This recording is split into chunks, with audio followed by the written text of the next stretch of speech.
Hello, everyone, and welcome to another episode of the Last Epoch podcast with the Maxroll Mafia. Today, Volka is busy, aka sleeping, so he's not gonna be with us. But Tarek is back. So again, that compensates. And of course, Vina, Insane. Vina is here too again. Today, since Volka is missing, we thought we would do a bit of a different podcast. And we're going to be focusing on talking about the build making. What is our process? What do we do? Things that we consider. How do we work as a team? All of that. So yeah, hopefully it's interesting. And hello, guys. Good to have you here. What's up, Liz? Good to be here Hello. again. Yeah, it's good. It's good. Too long, people were asking. So I mean, we haven't been cooking too much together since the patch launched. I mean, we've had some moments still in Discord, but yeah, it's just good to be back with like everyone together. yeah, Although Volka's missing, but yeah. yeah. I feel like we're all cooking our own thing, like in our own like bubble, and then that's the occasion to bring everyone on the same page. Well, I did cook quite a bit with Volka this week, where we did Serpent Strike and so Serpent Venom, and then well, I guess the Lightning Blast Master was already pretty much cooked, but yeah, Volka helped me a lot this week with Serpent Venom. Okay. Serpent That's an Venom. interesting build that we can talk a bit about because I heard that was one of those builds like you think it's finished and then the next day you double the damage and then the next day you double the damage and Yeah. That is a build that like basically. So I guess people know by now. Like it was presented. It was basically handed to me by Rody. Was his planner first. So I think he talked to you, Liz, where he said like, "Hey, Liz, I'm killing the dummy in 3 seconds." Like, we're like, "Oh, maybe we need to look into this build," you know? I am the scout That's after all, crazy. I am the mafia boss. Yeah, I mean it's a And build that it's been playable for a long time actually, ever since it was bugged and stuff. I think you talk about it on your video, right? You made a video about it on a guide, and yeah. and yeah, Rory has played it for a long time. I know he used it also to kill a normal Abaroth before like Static Orb was like dominated that kind of thing like on 1.1 and stuff. And I think he just planned to revisit it, and he always hyped it up in my chat like, "Yo, this is immortal. I do giga damage, blah blah." I was like, it's just a swarm blade, kind of like didn't pay too much attention to it. And then when he told me, "Yeah, oh, by the way, I'm killing the dummy like in a few seconds," I was like, "Wait a minute." So yeah, we take a look at it, and yeah, It's Road is one a of those smart guy. builds. Yeah, It's one of those builds where you change one thing and then, oh, I have like 30% more damage. You change a second thing, oh, now I have like double what I had first. And then, I went from going from one planet to another and like tripling the damage basically. So yeah. it's one of those builds where it's very easy to gain damage, but if you make a mistake in your theory crafting, it's also very easy to lose damage. Kind Yeah. of reminds me of Erasing Strike, no? Yeah. Like when we were theory crafting it, like very small details would like increase massively the damage, and you wouldn't even like suspect that would increase that much the damage. Yeah. Mm. I remember like very Volka was incremental. talking with Snap about this, right? And they were going back and forward. He was going like, "Yo, how are you guys doing this much damage? I'm only doing 30 million DPS. How are you doing 50?" and so on, right? And we were sending each other's character save files and things like that, just to, hey, this is what we're doing. This is what we were exchanging a lot of information with other people, especially during the city process and stuff. And yeah, it's like people don't realize that, minor change here, minor change there, minor change that. The build is 50% worst, right? Yeah, Which exactly. I guess this is perfect to introduce the first topic that I wanted to talk about, which is build guides versus build showcases, right? Which I think for the longest time, LE has kind of like had a lot of builds in that showcase phase, right? Where like people showcase the interactions, they focus a lot on the skill tree and what makes something work and unique, and the interactions, the multipliers. But when it actually comes to min-maxing a guide and playing a guide for like a long period of time and actually min-maxing it to what it's possible, this is something that, to be honest, we only really start seeing recently, honestly. Like, definitely not pre 1.0, right? Pre 1.0, most people just kind of like play the build and kind of, you know? Yeah, And I remember the vibe back in the day that people were saying like it doesn't matter. You don't need to have like a proper build guide because there's nothing in the game that really challenges you to do that kind of stuff. And I guess with like all the bosses that they introduced, especially with the Uber boss, is gonna kind of introduce this even more in the game. Yeah, and I think the hardest thing was comparing the different setups. You had the one guy Yeah, true. saying, "This is really, really strong. Look at this. I'm killing Abomination at 500 corruption in 1 second," and then the other guy is playing another build completely and killing it in 3 seconds. And like, it's like comparing the different setups with different levels of gear was very hard. And so having something that just getting a better understanding of like with the same level of gear, comparing the builds towards from one to another, it gives a much better understanding of what is actually strong compared to like, oh, this looks strong because like someone showcases it, right? So yeah, it's very different from like a showcase versus a build guide where things are compared between one another and like with the same level of gear. yeah, and this is all about optics, right? Because you can say, oh, the game changed and now these builds are bad, or you can actually take a look at how I think we approach it, which is like, holy fuck, these builds were so bad and we didn't know, right? Yeah, uh, yeah, yeah. like sure, the game has changed and it has put into evidence that you now need this and this and this and this for a build to perform, but the build was equally shit back then. We just didn't notice because the game was so easy that it didn't matter. And but the builds were shit pretty much. Basically, there was no aspirational content to like challenge your build against. So now the addition of Uber Abaroth kind of brings in the optic that okay, okay, maybe this build's damage is really bad because like if you can't, if you're just tickling Uber Abaroth, whereas before it didn't matter really. There was just corruption, which is infinitely scaling. We also have like champions and more bosses and more of these things. This just it adds a new dimension to compare your build against, and we now see which builds were good, which builds were bad, and yeah, that gives us a better benchmark to benchmark the builds against.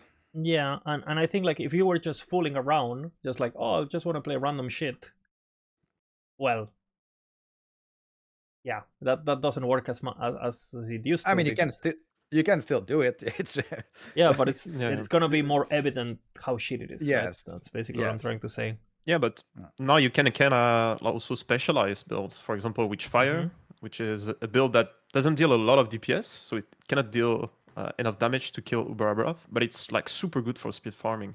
So I feel like it's also gonna open up a lot more specialization of builds, something that we didn't really see in a so far. Yeah. And I feel like as a content creator, as a player, as someone who wants to play the game, you have two options, right? You kind of like complain about, the game used to be like that and blah blah blah, or you embrace these opportunities and these changes to actually find giga shit, right? Because again, Bean and I, we're playing hardcore. We don't really go past 500 corruption, so the builds that are actually good for us might be very, very, very, very, very different. Than something that if you're playing MG and you need to kill thousands of corruption because you need gold to buy something, right? So it's like I feel like this patch has actually opened up the most opportunities we ever had, right? And I've also seen some people talking about like how like, oh, but if a build doesn't kill over hours, blah blah blah. Like, I mean, it doesn't matter. Like, you have builds that can't kill Uber Abaroth that are just like giga speed farmers, and people will play them for that. And you can just reroll another character to be a specialized bosser, like people do in every RPG ever, pretty much. No, like look at D2. People have a smiter, people have a Java zone. You don't go take the smiter to farm cows unless like you're Yeah, done. absolutely. So I don't understand. I have seen so many people kind of like I think this mindset of having like an all-around build that you level with it and you play it for and I just think it's kind of you have to embrace what the game is becoming, which is a pretty serious game, I feel, in my opinion. I mean, there is certainly aspirational content, and like not every build will do Uber Abaroth, but I think also like there is a factor that people don't really know the Uber Abaroth fight if they think they can't do it on mini builds, because there's a lot of builds that can do it, even like pretty low DPS builds, if you play the fight properly. I was talking about this a little bit earlier on my stream just before coming in here, but I almost want to build Fireball and do Uber Abaroth on Fireball. Mm-hmm. You know, Okay. like one of the worst builds that we have on Maxroll, like very low DPS. But if you do the fight mechanically, and like it's possible. It's possible on so many builds, and you don't need. Um, it's I think it's a matter of players wanting to overgear the fight so much that it becomes a joke to do the fight, Mm-hmm. because they see some, like crazy setups, double tier 7 ZHP killing the fight in like a few seconds. I don't know if you've seen like the javelin build killing it Mm-hmm. in. I think Captain Noobzor did it in like 6 or 7 seconds, Yeah. but it's like kind of just absolutely crazy. But like you don't need to do it like that to kill it. Yeah. Um, there's so many builds that do it, and like I've had a really good time actually. I was surprised. Lightning Blast, Rude Master, or whatever. Lightning Blast, that sort of play style where you are range and it's just like point and click. You can position yourself so well, position the lasers so well.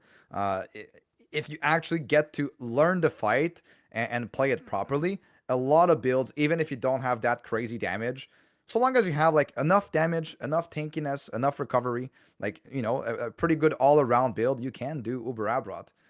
Will it be the best Uber Abaroth farmer? Probably not, but you can certainly aspire to do it on many, many different builds. And honestly, like I was watching Dread talk about this on his podcast, and they were using Smelter's Wrath as an example of something that demotivates trying to think builds to do Uber Abaroth. And I actually feel quite the opposite. If you can do it on Smelter's Wrath, the opportunities mean they open up a lot. And sure, so some builds like they kind of like become a bit of a slog. If your kill is plus 10 minutes, that's probably not our boss issue but a skill issue, right? Like the skill is probably underpowered. Because I think all of the builds we have in this list basically do the boss in 4 to 5-ish minutes, which I think is pretty healthy and pretty fun, honestly. Because otherwise, if it's shorter than that, is it really a boss? Yeah, I mean the skill itself, not the player's skill, of course. Like some skills are just bad, but I would say again, if we go over this list, I'm pretty sure just this week this build might get like 10 new entries or something, because I've seen people kill it with Electrify. I've seen people kill it with Acid Flask Marksman, with Acid. I've seen Hail of Arrows kill it. I've seen Electrify kill it. I've seen so many new things that, and again, even on CT, right? When they first released the boss, I remember us theory crafting builds around it and being like, oh man, only Judgment can do this, right? And then we kill it on Rife, and then we kill it on Erasing Strike, and then we kill it on Marksman, and then we kill it on Time Brought, and then suddenly, and then someone kills it on Shadow Cascade. Yeah, exactly, right? So Yeah. So I just feel like you kind of like have to take this as an opportunity to see what works, what doesn't work, and what are you capable of. No, I think this has been super fun actually. Yeah, there's a lot of builds, and there's still a lot also to discover in the patch. Like we're like 1 month into the patch, we've added like, okay, what was it? Like javelin got like popularized, so now we've added that. Serpent venom is absolutely giga in terms of like tankiness and damage and everything. Like builds are being discovered. I want to shout out to Misha actually, because Misha, I'm pretty sure all of us has DM with Misha. Like the cooks that are being done, hail of arrows like getting upgraded, acid flask marksman, like freaking like Misha is known to be an absolute clunk master, but I mean, True. it some good stuff also come out of it. Okay, some good stuff come out of it. It's not always the clunk. Sometimes there's some good stuff. But yeah, I just want to give a shout out to Misha because yeah, the cooks have been good in the kitchen, you know.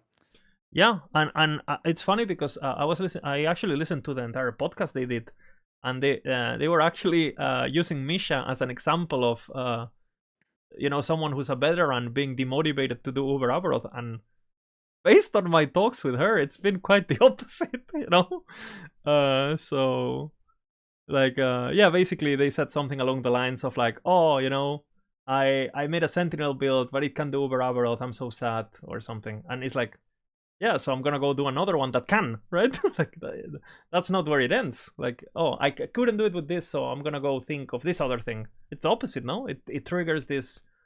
Let's see what you can cook that can do it. I think this is probably the most unexplored part of the game, actually. No, anyone can make a build that does the campaign and 300 corruption.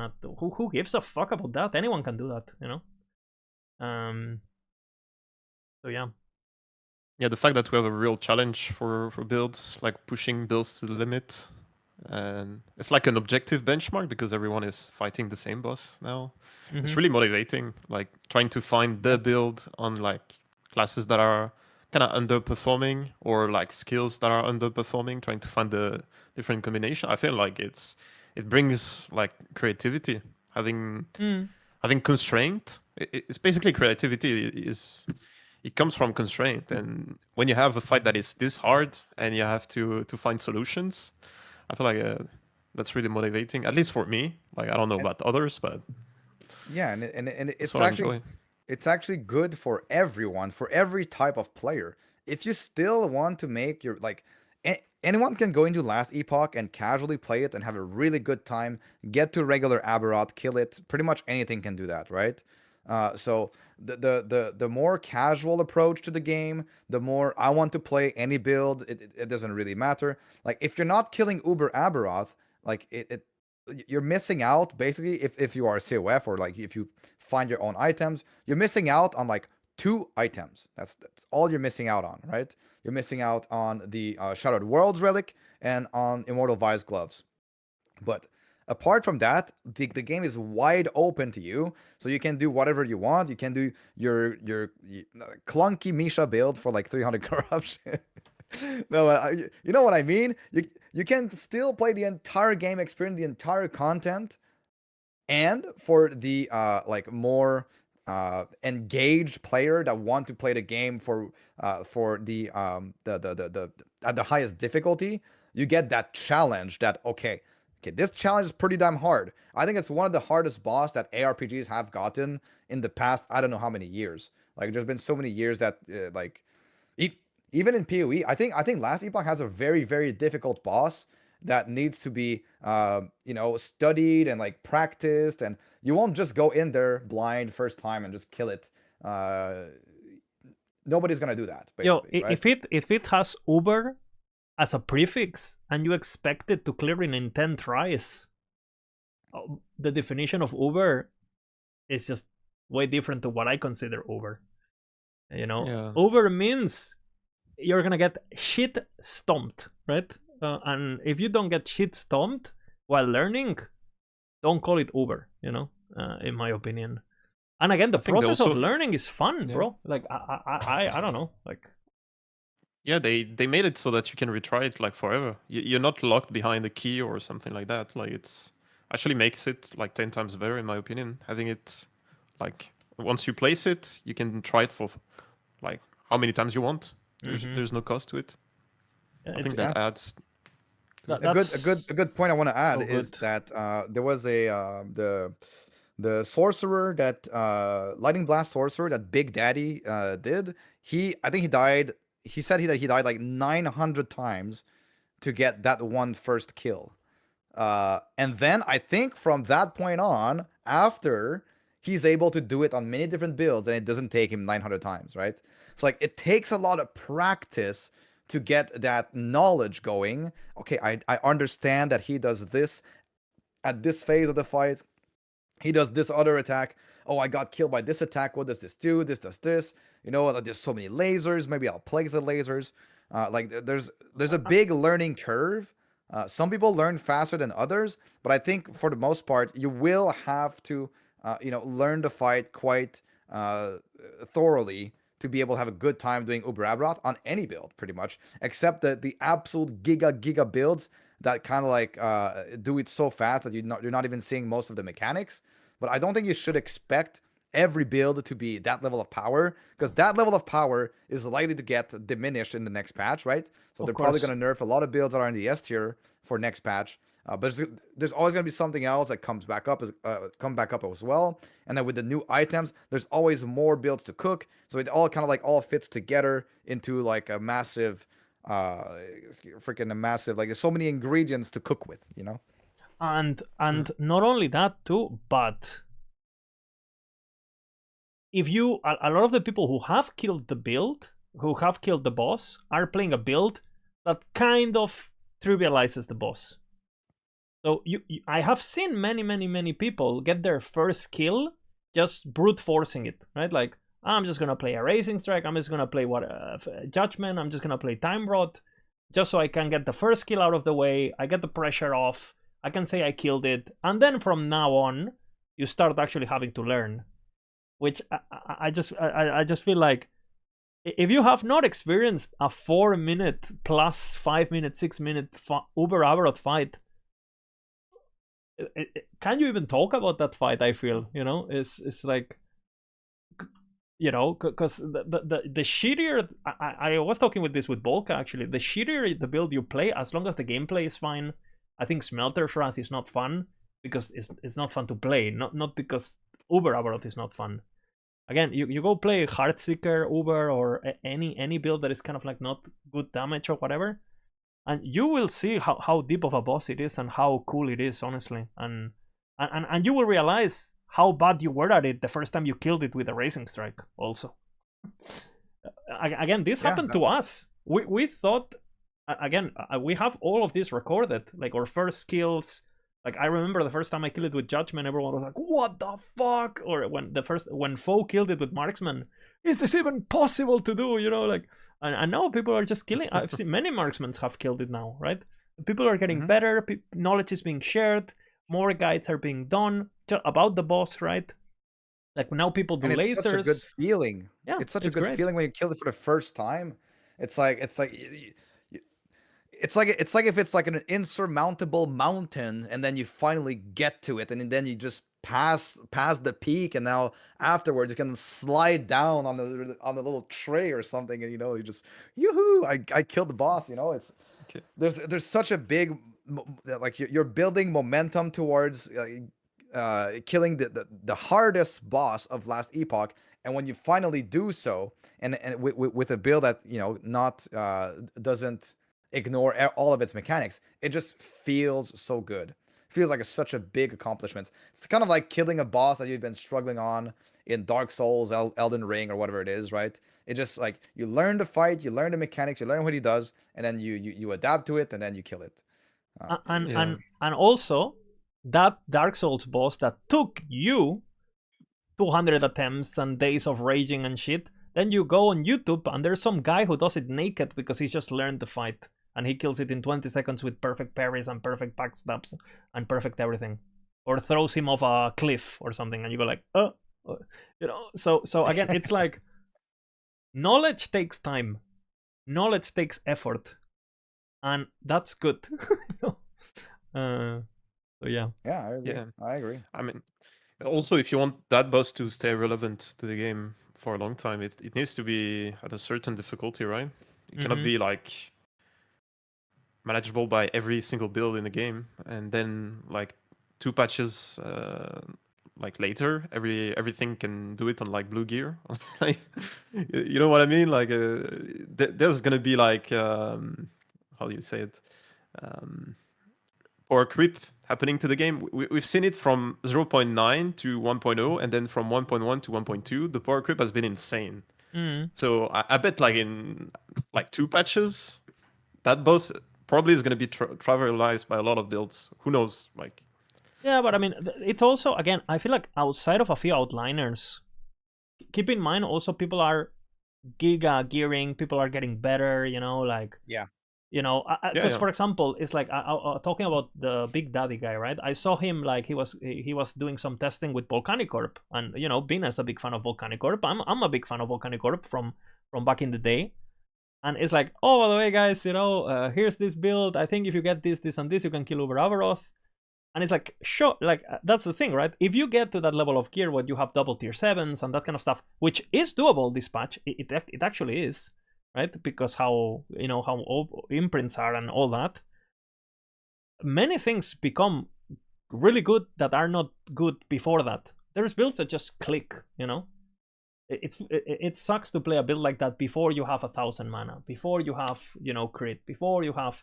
So I think that's another thing that, and mindset, that we're gonna have to see, where like just like in other games like PoE, where people play a starter so they can farm their gear, and then they do like a full switch and they play a build that they never level with. They just do boom, full switch, and they don't play the build until they want to kill an Uber or they want to kill this or whatever, right?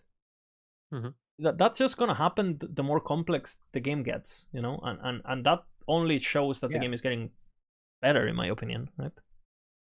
I mean, that's the like optimal way to play it, I guess, right? It's like if you're playing not solo character found, that is what you do. You play a build that gets its power very, very quickly for your first build, and then it enables you to farm pretty much, like a basic set for any other build that you want, and so you can switch into it very easily, right?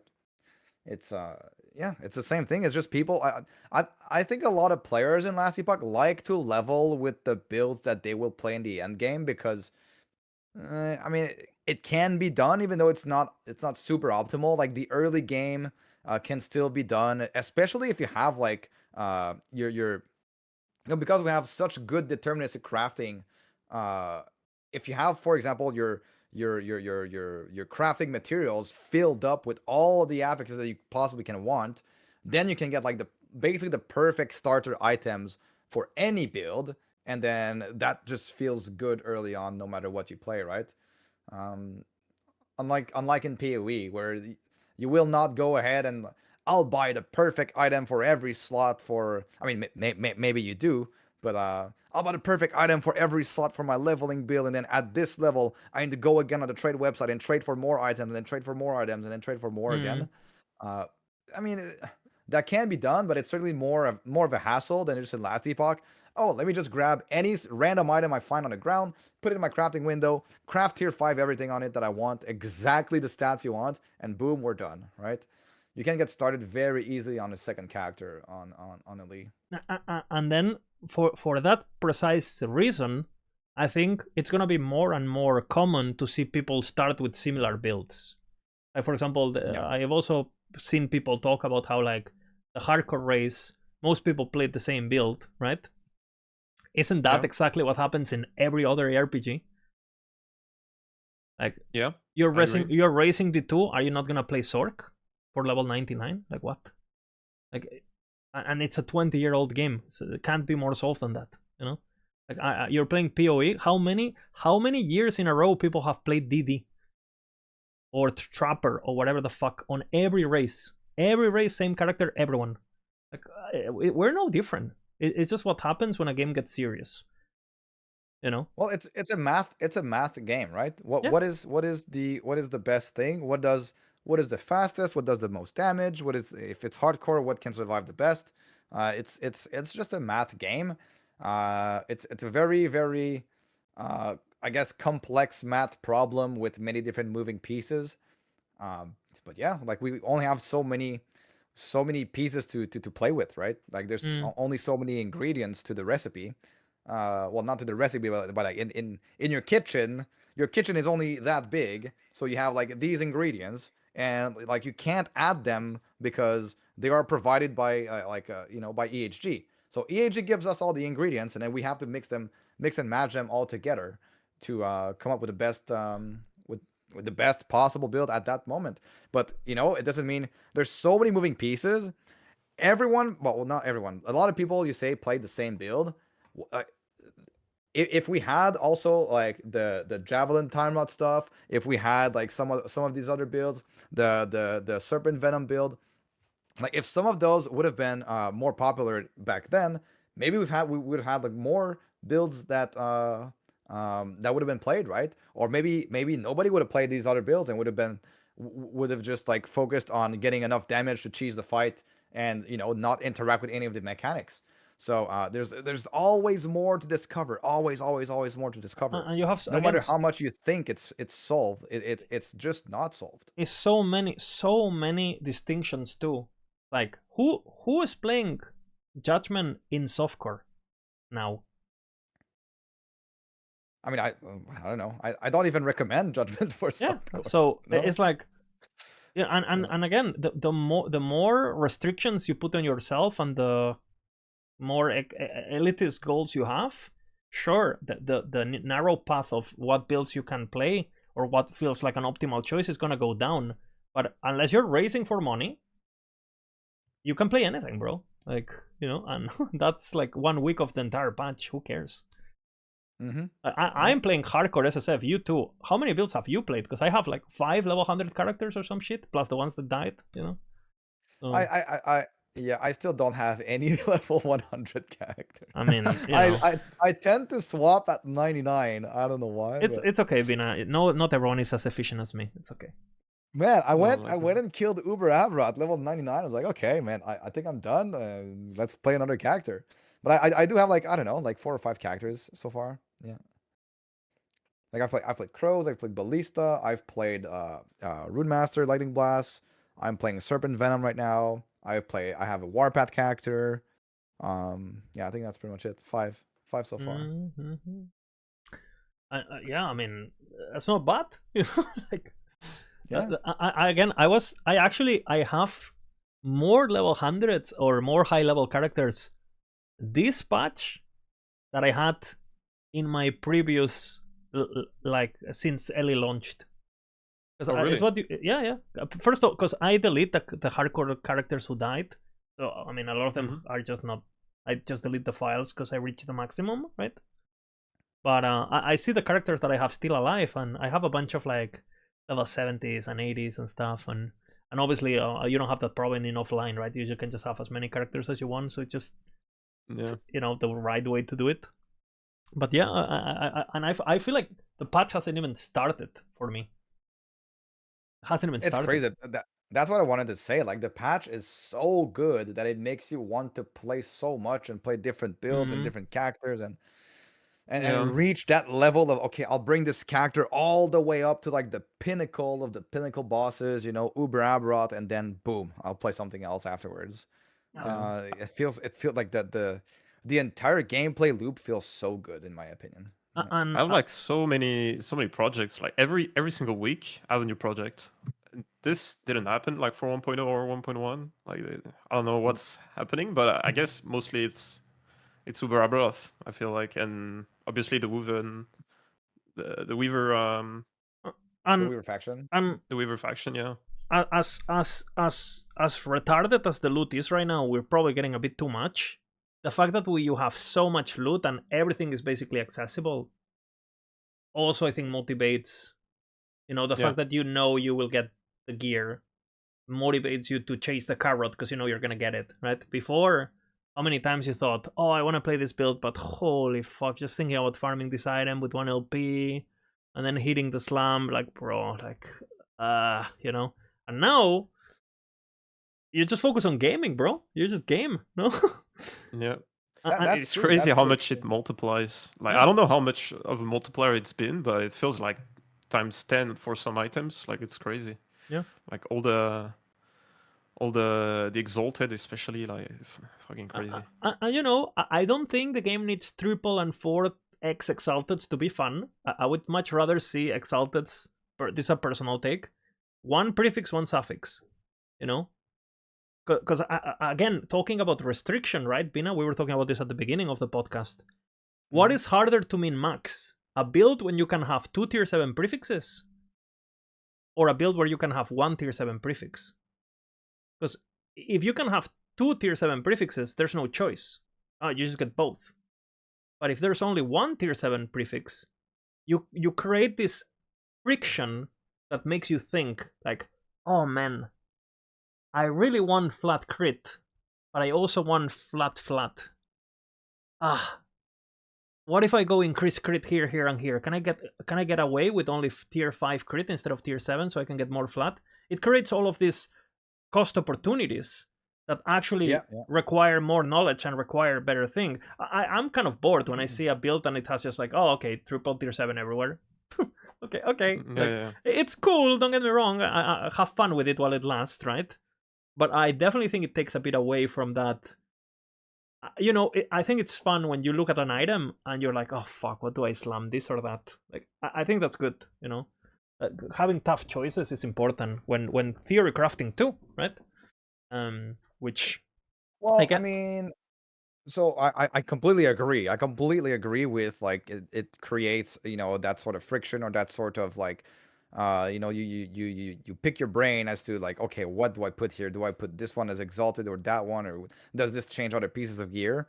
But I also think that getting double tier 7 in every slot, even though it's like quite like quote unquote easily doable, it's not that easy. It does take some time, some farming, a lot of time spent on that one specific character. And then if it's an item that is 2 LP, then it's a 33% chance to get that second tier 7 on your Sam. You need to farm that unique as well. You need to farm the exalted as well.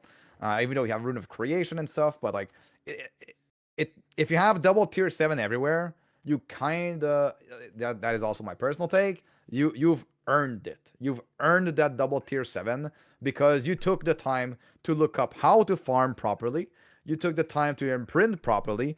You farmed it for a while. You farmed the unique. You got the 2 LP. You got the slam. You probably missed a few slams here and there because it's only 32% chance, unless it's more than 2 LP. It's more than 2 LP, right? But so you've done all of these things all together. That means that you put a lot of effort into it, and I think you should be rewarded for your effort. Yeah, basically, unless you're MG, yeah, and boom.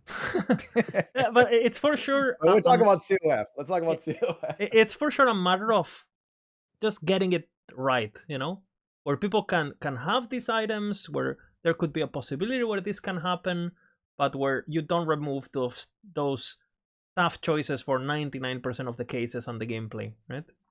So the next step is adding tier 8 and then only having one tier 8 on the item. Boom. Tier 8. What? Where will I put my tier 8? Do I put suffixes on the prefixes? What do I do? What does it do tier 8? Does it double again? Like and then we doubled it, you know? Classic. Classic Diablo. Oh my god. I just wanted to I also wanted to talk about something that doesn't concern you two guys, but only concerns me. It's the fact that Uber Abaroth has been super fun for like speedrunning, because like imagine you do a run, that run takes at least like 7-8 hours, and at the end of the run you have the fucking last boss of the game that is super tough, and you have to play perfectly, otherwise you get one-shotted. And that's been so fun. Obviously, it's not going to be doable next patch, probably, because I'm using like some super OP builds that have like crazy damage, so you can bypass it, like most of the mechanics. But that has been also like an insane motivation for me, just trying to do this cool thing that's probably not going to be doable next patch. Who knows? Just to see what's possible is cool, no? I think pushing your limits. If you played PvP in the past, if you've been competitive, if you were in a clan of Call of Duty 4, you know, there's that slight of oh, do I still got it? Can I still game? And especially we're getting, we're not as young as we used to be, right? The RPG gamers, we're a bit old, and it feels good to have those moments where you feel like a god, right? Like, which I think is what Bina allude to. Like the first time you kill Uber Abaroth, you feel like a god, right? Like people are shaking, like Mm-hmm. and it is what it is, right? I think a lot of people actually are still shaking when they kill him because he's not that even easy. in softcore, I was on Perry's stream the other day. Yeah. He killed it on his multi-smite dual wield character, and he was like, after he killed, he's like, oh, like freaking, he like almost died during the fight, like in real life. Like, but how good is that? No, isn't that? Yes, it's so good. Like that's what also else? why I don't understand how I don't understand how Perry and Dread could say that Uber Abaroth is the worst part of the game when the reaction to killing it is so good. It's like it was like the most amazing thing. Like, oh yes, I killed it. Oh my god, I got so much adrenaline and stuff. I think Perry kind of disagreed with man, him a bit. No, he kind of like enjoyed it a bit more. But yeah, he Dread was definitely enjoyed it. Yes, yeah, I think so. he definitely enjoyed it. But I don't know, the way Dread was talking about this. Like, I was like thinking, has he done it? Like, what is he talking about? Like, are we playing the same game? But it's subjective. It's subjective. I have no idea. Like, I don't know. I think Dredd said that he only cleared it on Javelin Time Rot, which I can understand if you only do it on that one. Maybe you just like it's like super over geared for the fight, basically. Like even the most basic of Javelin Time Rot builds. So I don't know. Yeah. I was trying to see if he had a video of the kill or anything, but I couldn't find it because I wanted to see if he got the shakies or not. But I couldn't find the video or anything, so I'm unlucky. Bro, like even on my kill on the magic gear, my heart was beating like crazy. When I killed like the second harbinger, and I was like, oh shit, this might be the kill, even though it was like offline, like no pressure at all. Like, yeah, I mean, I think it's like this for everyone. When DS Lily attempted it in hardcore, I could see the adrenaline bleeding through the screen into our like and she was standing like, still. yeah. And I think she also said that she never had her heart beat as fast and as hard as when she did that boss fight. So like that boss fight is like, in my opinion, it's personal, right? Very subjective, but it is the best thing that ever happened to Ellie.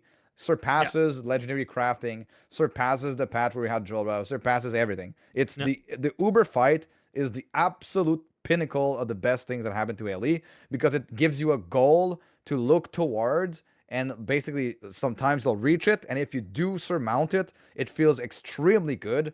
And for those that don't, they always have that goal in mind, and so it keeps player retention, it keeps player playing because they have something to look towards too.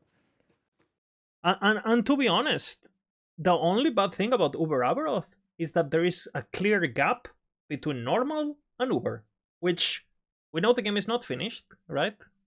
We know we're missing the primal bosses, we're missing the actual. I would assume the observer or Orobis, the actual Orobis fight observer, or whatever he's called, the big bad guy, the guy next to your mana potion. I would assume he's gonna be even harder, no? Because he is the final boss, right? We haven't fought the Weaver.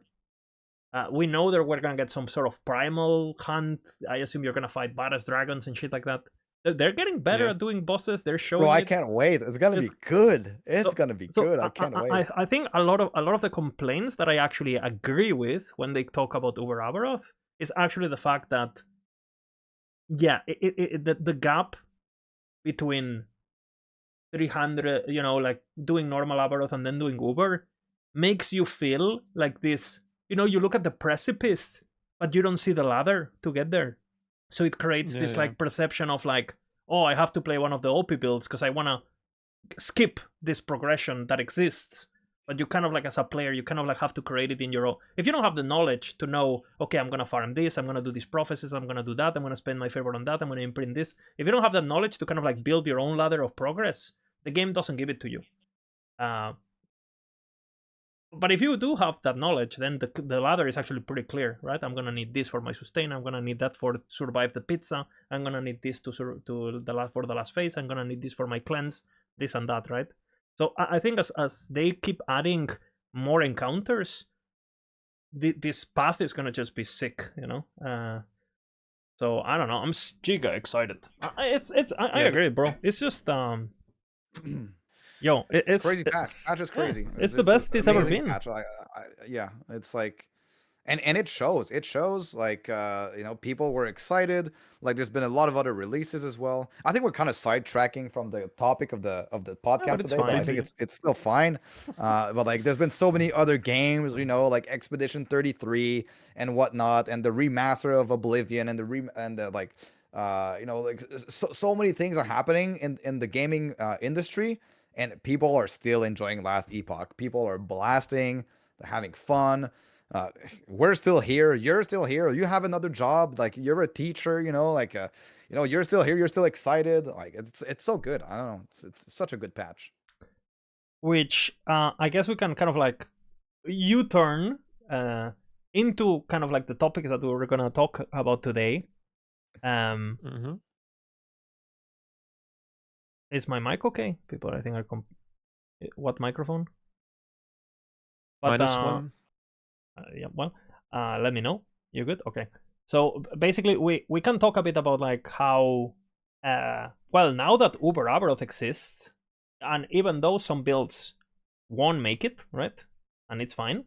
But I must say, I don't really have that problem, honestly. I feel like when I make a guide, I know what, you know, like, I feel like all the characters I played can kill Uber Abaroth eventually.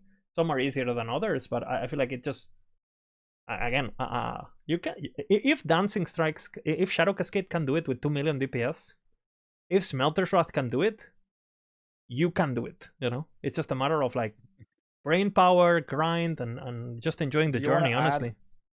Do you want to add the builds that done it? So we can add, yeah, sure. Already Serpent Venom for sure. Yeah, I did that one. Yeah. Completely skips the last phase as well. Can you Same. add, do we have Acid Flask there? Yep. Oh, we have it. Acid Flask, a Marksman? Yep, I guess.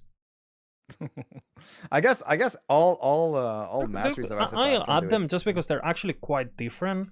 Because the Falconer uses the Falcon for the mana. The Blade Dancer is more like a, you know, like a crit multi giga scaler, and the marksman is more clunk, you know. Volcanic Orb. Volcanic Orb is actually pretty good for Uber Abaroth. Actually, I don't know if I'm gonna kill. I don't know if I'm gonna include Volcanic until I see it online, though. No, it can definitely do it. It's just like I think it's like not that great of a mapper, right? Because it's like for the Uber Abaroth fight itself, because it's such a big boss. It's fairly good because you can like stack them all together. But like for mapping, if you have like one of those, I don't know, exiled mages that just jump around, and then you got the ninja, you're never gonna get your damage down, right? But the Volcanic Orb can definitely do Uber Abaroth, yeah. Yeah, but again, let's just say it depends on it depends on how you spec it as well. Because when I was testing Volcanic Orb, you can play it and put some range on it. Like it is going to be fine clearing. But for bosses, you want to respec it. I think he talks about it, right? He says like, "Hey, change your idols while mapping, blah blah blah." No, I think he mentions it in his video. Like okay, what else? Yeah, definitely can. Um, Dude, you know what? You know what else? This is another roadie special. I think focus. Focus. Oh no. I think focus can do it. Mana guide. Yeah, mana guide focus with focus mana stacker with focus for damage. Oh my god. Focus for damage? Yeah. Focus for damage. This used to be a build. What? You get the... How do you deal damage with that? You deal damage a lot of increased damage because of the bottom nodes. You get focus has a node that makes it cast like a thingy around you, like a lightning explosion around you every so often, and so it scales its damage off of your maximum mana. Oh my god! And then there's a node that when you are bullshit. Yeah, and then there's a node that when you are at full mana, the node just right down from there, it does even more damage, and then you grab the overflow mana. So now with channeling focus, you go around and then you do Your mana you basically goes get the like this. multiplier. And so you're pretty much always full mana. And yeah, it's just I think it can do it. It's not gonna be giga damage like some other stuff, but like I've done some quick testing yesterday, and it seems to have potential. And I should be looking into min maxing this to take a look at it. So I think it can do it, and it's gonna be kind of like Warpath, like the same playstyle. You never Okay. get rooted. You can always move. It looks fun and interesting. So For we're sure. gonna find in the next episode then. Maybe. I mean, I don't know. I'm still playing Serpent Venom. I want to get to Uber hardcore with this one. What else have I Maybe. seen? What else have I seen? Smelter's Oh, Wrath. I just want to talk about the Electrify. nice interaction with this one that I tested yesterday. But you know I kept talking about this pair of boots from the start of the patch, like Vayan's Chariot, which gives you 40% more damage to your next movement Yeah. ability. Well, it actually works with focus. So yeah, Okay. maybe, you know. Apparently, you can Those are also really nice. activate Arcane Ascendance while in focus. What? Yeah. Yeah, and it doesn't. I think But that's gonna get fixed, but just so you didn't know. they say that it changed the behavior, like in the patch notes? It's not So- it's not OP though. It's not OP. It's actually kind of fine, I think, but I mean, it's what else not are you OP. gonna use? I plan on maybe going Rune Master actually on this one, so maybe no Arcane Ooh. Ascendance. Okay. Maybe Rune Master. Oh, did you know Okay. the node at the top of Rune Master? Report it, everyone, so it The gets crit fixed. multi one it doesn't work. Yeah. The crit multi, like the more crit multi, doesn't work. Yeah, Oh, at the top of that's Rune too bad. Master. Jagged Veil. Okay. While we're on this topic of reporting something, please report Silver Shroud. Please, for the love of God, they are not consistent. It's been the case forever. Please fix. Derek, Thank you. I have a death from 2019 that I still remember when I was playing a marksman tournament with Detonator at wave 440, and I get Shadow Cascade, and my Silver Shroud doesn't, but one of those assassin minions, and my Shadow Cascade didn't proc. Doesn't proc. Yeah. Yeah. Shit game, bro. Oh my god, there are like multiple bugs with it. So it's even like Bina who told me about it. Like if you have multiple sources of it, it procs like nearly none of the time. Like maybe 20% of the time it procs. So for example, if you have it on Smoke Bomb plus on the passive tree of let's say Falconer, if you have like multiple sources, it works like 20% of the time. Then you remove one of the sources and it works like let's say 75 to 80% of the time. So when I'm doing a speedrun, I'm fighting Uber Abaroth. I'm relying on this. This is my only layer of defense. And it's Giga RNG. I'm like molding on the boss. You can see me rage for like 30 minutes to an hour fighting the boss. Just because of Silver Shrouds. So yeah, please fix. Thank you very much. And pretty interesting too. Like also like some of these names, like sure, Misha is like like an all-time famous Ellie legend, right? Mistia also in City, all that. But we also have some new names that I've never seen them do any build. They're like viewers and they just know the game by watching, and now they're getting some attention. Like again, I've never seen Big Daddy builds before. I've never seen Afro-American made builds. I don't know who this guy, like the some Asian guy that who knows who this guy is, this Gen guy. So this is the perfect time if you're a content creator to like impress the community, basically. Pretty much it's the best time to cook. You need to cook. Yeah, still so much to cook. All right, next topic. What is the next topic here? We need to talk about the actual podcast. So again, we started the podcast talking a bit about how most builds pre last Epoch release and even after, some of them were kind of like on the build showcase kind of status. And now guides are required because again we have the tools to get to that level on min-maxing, and we have the goals for it to matter, right? So this actually sideways into an interesting topic that we actually get asked a lot. Why make a guide about something? Like in general and for us in Maxroll in the branch, right? Like why, you play something and then you have to decide, do I make a guide of this or do I not? Do I keep playing it or not? Thoughts? Well, so I think there is like so you know how we've basically archived a lot of guides, and now there's like to make a guide out of something, it needs to be that's what I think, and that's we think within the branch as well. It needs to be something that has either like a specific play style or like being a specific skill that performs better than other skills or for the same playstyle. That is the most like the better performing one out of all of those. So it kind of makes it into, okay, this is like what example can I take? Let's say hammers, for example. There's so many hammer builds that could be played, but if one is superior than the other in like in the damage department, and everything else is pretty much similar, then you only need that one. And the doesn't mean that the other ones cannot be played, but the better one is going to be the one that makes it into a build guide because that's the better performing one, right? Same goes for Swarmblade and stuff like that. Oh, Swarmblade is a good example. If Serpent Venom would have been there prior to the release of the patch, I would never have published Lightning Swarmblade because it's just like it's the same thing but like way worse, right? Yeah.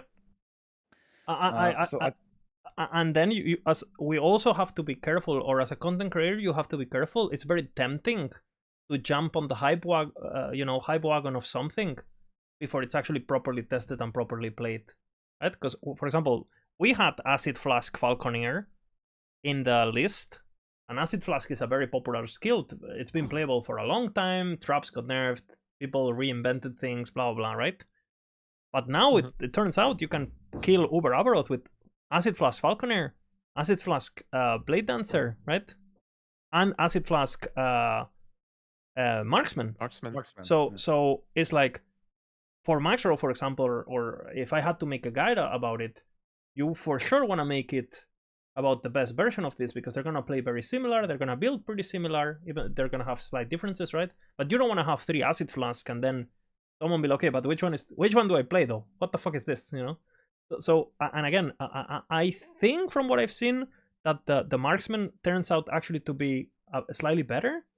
But again, we have to test, we have to see that there needs to be a proper, method for this, because otherwise, again, it would have been so easy to just like be like, hey, let's do copy this Korean guy, boom, boom, boom, we copy the Acid Flask, clan, and then 2 weeks later you realize you're dumb, right? Because there's something better. You have to take your time. So again, we get paid, right, for writing the things, but we also get paid because we are trusted by the people who pay us. So you have to be very careful about, Yeah, this segues into another little thing here, another subject, which is stealing builds or yoinking builds or build ownership, which is I think it's important to say that like build ownership doesn't exist in the game, where you only have so many, so many things to cook with, so many ingredients to play around with. But like going from an idea or like like that's the entire point of the podcast, right? How like min-maxing, basically taking a build that maybe you start from someone that has cooked a specific skill in a certain way, you take it and then you study, you test, you practice, like you play it, you change a million different things, you do a lot of min-maxing, and then it kind of like, it's like, let's talk for example for Acid Flask. Acid Flask is still going to be Acid Flask after the min-maxing and all the changes. So the build is still like technically the same build, but like it's changed so much in so many ways, and like there's a lot of work that goes behind it in terms of like how to properly min max, and like changing one simple, I don't know, one simple idle or one like two affixes on gear might change a blessing. It might change 10 passives. It might change 3 idols, and then all of these changes all go around to changing pretty much all the build. Where it seems like, oh yeah, sure, you build like this, but in actual reality, there's been like more than like 15 hours of just like scratching your head trying to figure out, working with the planners, testing in game, you know, uh, like making your character naked, and then like and removing all the passive and testing node by node. Okay, does this what is this actually working on this thing or on that thing? And then you figure out that, oh, now this works with this, and now you get a better understanding.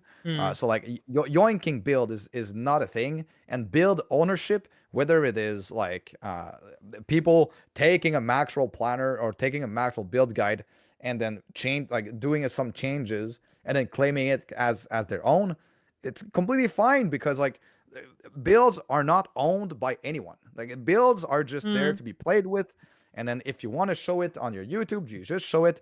Of course, it's good practice to like basically shout out to like whoever popularized the build first, because saying that you create a build is, who knows, there might be 10 million Andys, like 10 Bobs that did the same thing, but they just don't show it on the internet, exactly. And then they just play on their own, and I don't know. I think there's also like a difference between like actually straight up copying and not changing nothing and saying it's your build, and just iterating on the build and changing stuff, changing like different like part of the build. That's not the same build anymore. Like you cannot say it. Like it's very interesting, because I think like I completely agree with what Bina said, but at the same time, especially in a small community, and especially if you're an outsider, there's just a bit of etiquette that we follow, right? Where it's like, I mean, if you got handed a build, if you follow the build and you change to 1%, it's completely fine to make a video about it, monetize it, get hype, show your progress, share your journey. It's completely fine. But basic etiquette, just like, tagging the person who did the build, saying a thank you, or hey, I enjoyed this is my take on it. That's completely fine. And this is what we do. We do it on the changelog, we do it in the intros, we do it on the videos, we do it on everything. And I feel like if more people were just like talking to each other, sharing stuff, it would just be well, the builds would be much better, that's for sure, right? And and so on. Actually, look, that's interesting. I'm getting linked in chat the concentrated ground paladin, right? Which is actually a very interesting topic, because obviously concentrated ground, this guy, the brewery, I don't really know if he's making videos anymore, right? But this is actually very interesting, because I've seen a lot of people kind of claim that this build is basically like copied or like a yoink, and it's actually quite funny, because for most of the skills didn't even exist, right? And if you actually take a look at, for example, I don't know, let's just say this passive tree of judgment, right, versus this, where we're going to the bottom here, like we're not grabbing this, we're getting frenzy through the bells, like, or then you go into, I don't know, like let's just go skill by skill, a holy aura, where we're doing this, and concentrated ground is doing whatever the fuck this is, right? And then you look at the items and they don't make sense, and then you look at this, and again, it's completely fine. You can make a build and not min max it, but when the build is changing 90% of the time, you don't really own, oh, I was the first person who spawned X ability. If that was the case, then guess who did this first? Me, 5 years ago, It's important when you're like, for example, right, when you are trying to optimize a certain build, of course you will go looking for what others have tried as well, and then look at it, and then maybe it gives you an idea. You maybe should it gives you, do like, it. It is good practice to research. If I'm trying to make, for example, a ballista build or like a judgment build, for example, I'm trying to make a judgment build, I'm gonna go look. Okay, what have others what have other people done on that specific Mm-hmm. ability? How did they build? Is there a reason why they're doing certain things? And then you kind of like put all of these pieces together, and then you brainstorm. I think we've also like one big, really really big plus of being part of a team like we have here is Mm-hmm. that we kind of like all, especially this patch, all theory crafted together to get really really a good a much higher level of builds Yeah. compared to just crafting theory crafting everything on our own. Putting like four brains together, five, six, like putting many brains together is always going to be better than just having one brain. Like Mm. Yeah. someone I might don't know point out. if like I don't know if you guys like remember, but I didn't make like any endgame guide, but I was always like challenging new ideas, trying to give you guys Mm-hmm. like new Of ideas course. to create new builds upon, because I felt like okay, I'm doing like leveling, but if I can showcase like a cool new thing that not a lot of people have thought about before, maybe this is gonna be like a new build there, and then we build upon it. We discuss around like the build multiple days. We cook like each day like Yeah. 50% more damage, But that's another 30% more that's another HP. thing. Just because you're doing leveling builds, or you're only playing rogue, or you're only playing whatever, which I see a lot of people do this, right? You can clearly Hmm. see the people who only play one class, they fall behind because they don't have that broader understanding of what the game actually is. They lack Yeah, perspective, you know. true, true, true. So you, if you want to take build creating seriously, you must play everything. You know, you must study the meta. You must understand it. Again, if you're a casual, who gives a fuck, right? Just do whatever you want. But if talking about build making here, which is what this supposed podcast is supposed to be, like, and again, Terek got better endgame guides, leveling guides, because he also looked at, oh, what works in endgame that can be used early, right? Yeah, And the same, exactly. Like every time there is like an OP build, I always try to dissect it and understand why it's OP. when does this And come this up even led online? me, Yeah. yeah, and this even led me to find a build that is absolutely busted and nobody thought about it before, like the bow falconer.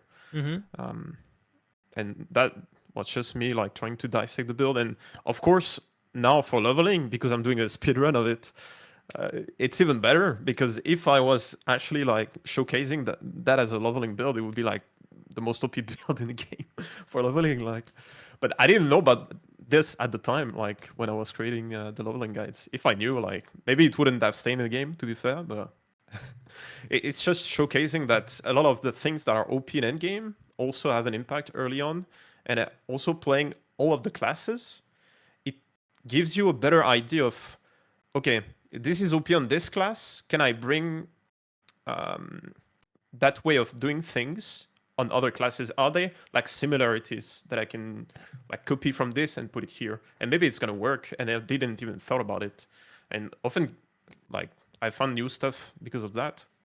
And so many principles that what make a build work can transfer from class to class. For example, what is judgment, right? Well, judgment is a persistent ground effect that uses a generator to be able to be spammed, right? Guess what other builds are like this? For example, the new Hell of Arrows. It's in theory, like the concept of the build, it's basically like they're very very similarly on how they function and what kind of mechanic they're abusing in order to be strong, right? And you can look into this into so many things. So many times I feel like, oh, okay, I'm just playing X build, but in this class. I see the connection here, and Yeah. I don't know. I feel like there's so much to learn, and yeah. I also think that there's like another layer of abstraction that it brings it to you, like as a knowledge, as a Mm-hmm. base of knowledge, is the fact that you, like, by playing a lot of different classes, a lot of different builds, you kind of have a benchmark for builds. You create a benchmark for builds like at different step of the game. For example, for me, like at different step of the campaign, I know how much EHP I need to have, how much damage I need to have. Mm-hmm. But that's something I acquired by playing a lot of different things. Because if I was only playing like Rogue, I would have a very like narrow vision of how you actually play the game and what you actually need to Mm. to to, to play the game. Like, because it relies on like dodge. It has a lot of movement speed, but then you play another build, another class that has like way less movement speed, but maybe a lot of sustain, and then you realize, okay, maybe with sustain actually it's even better.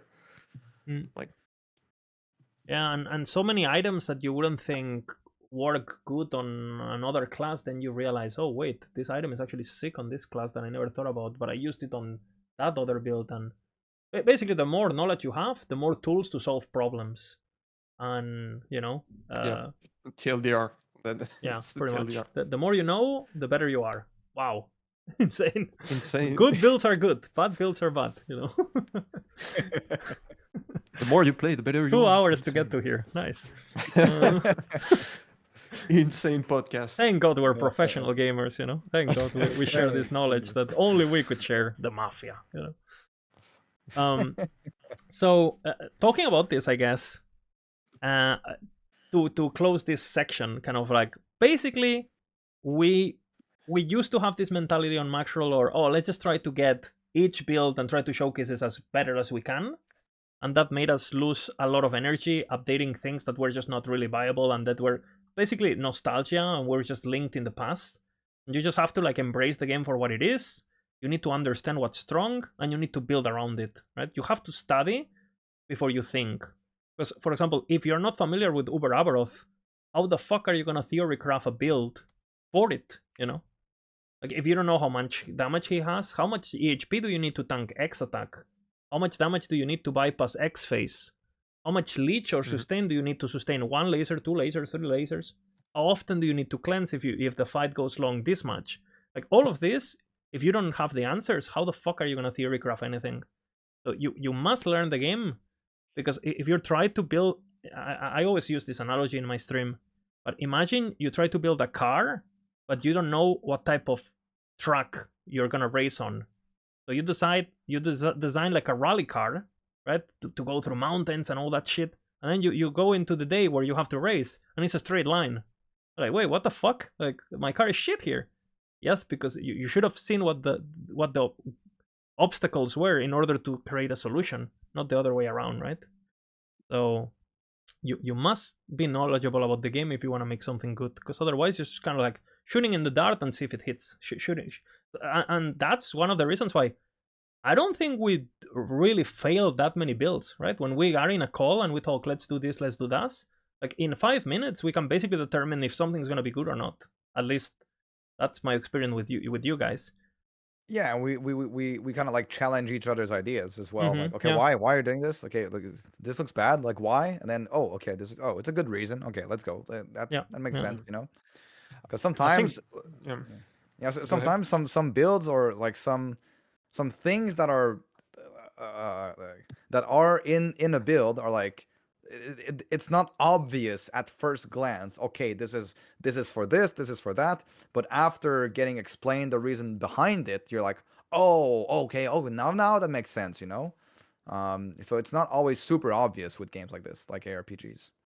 Yeah, I think we have a lot of knowledge, like all of us combined, and it also cuts down all of the time testing. Like, imagine you're a new player, you don't have that knowledge, you're gonna need to test a lot of stuff, like trying to understand how like increase damage versus more damage, that kind of stuff.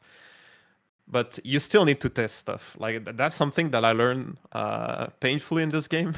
Is that you really need to test shit, because sometimes you plan stuff and then you test it and it doesn't look at all like what or you thought. You maybe misunderstood something, right? You thought, Yeah, or exactly. something is bugged, even, like, which happens. That happens. That happens. Unfortunately, yeah. It's getting better and better, but like, we're still there. Yeah. So, what is the first thing you guys look at when trying to make a build? Do you start with damage? Do you start with defense? Do you start with? So it depends, right? It depends what build you're kind of going for. Like usually when you have usually you start with an idea. Like it's like whether it is I'm gonna make an acid flask build, or I'm gonna make a build with this item, or usually every kind of build start from somewhere. And so I would just if for example, let's take an example here, the Valiant's Chariot boots, right? I'd Mm-hmm. like to make like a basic version of like what I think like is kind of like mandatory for the build. If I wanted to make something with Valiant's Chariots, for example, and then I want to, for example, the focus build, right? So I know I want to use focus with Mana Guide and Valiant's Chariots because that snapshots whenever, well, it's not technically a snapshot, but like yes, I Yeah, guess. overrides. Yeah, yes, yeah. So I would just start putting all the things in the planner, right? And then make like a basic version, and then even start putting like affixes that like sort of like, I guess we should talk about this.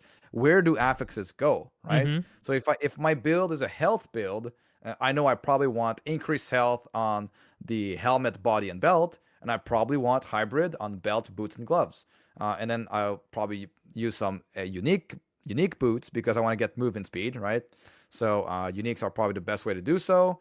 And then I'll look for, I'll just start putting in the items everywhere and then make some changes as I go. Okay, now what can I replace this item with? What can I replace this? Are there some uniques that I can use? Um, like for the different variations. But I usually tend to start with like kind of like the min max version and then go, okay, like okay, then is this kind of like a good progression? Are these items hard to find? Is this like too hard to find, for example? Mm-hmm. um there's really a lot to go through. I think we should go through things kind Yeah. of like one by one. Oh, It's yeah. funny because like I don't know how you lizard function, but I function differently from this. Like Mm-hmm. personally, like when I'm doing guides or like I enjoy like theory crafting a lot. Mm-hmm. Even more than playing sometimes. I don't know about you guys, Yeah, but yeah. sometimes I'm just like staring at planners for like Yeah, offline hours, not gaming, even bro. playing. Offline gaming. Yeah, yeah. That's the It's real like end game, bro. POB, Yeah. the equivalent of POB. But yeah, I don't know. For me, like it's just trying to find a mechanic or like something in the game that I think has potential and min-maxing the shit out of it, like pushing it to the limit. And once I pushed it to the limit, try to see like how much certain aspect of the build impact the numbers, the final numbers and stuff. Mm. And then it's just dialing back those numbers, trying to fit in like defenses or offenses or sustain, like kind of thing. Because I don't think that's how you guys maybe like function building Mm.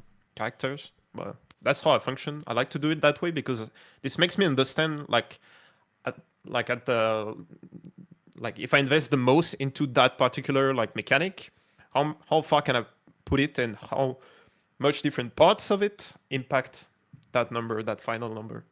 Mm. It's just like yeah, It's funny acquiring knowledge. because my Yeah, process has changed over the years. I think digital with the gift us spoke. insane. Thank you for the supporting the podcast.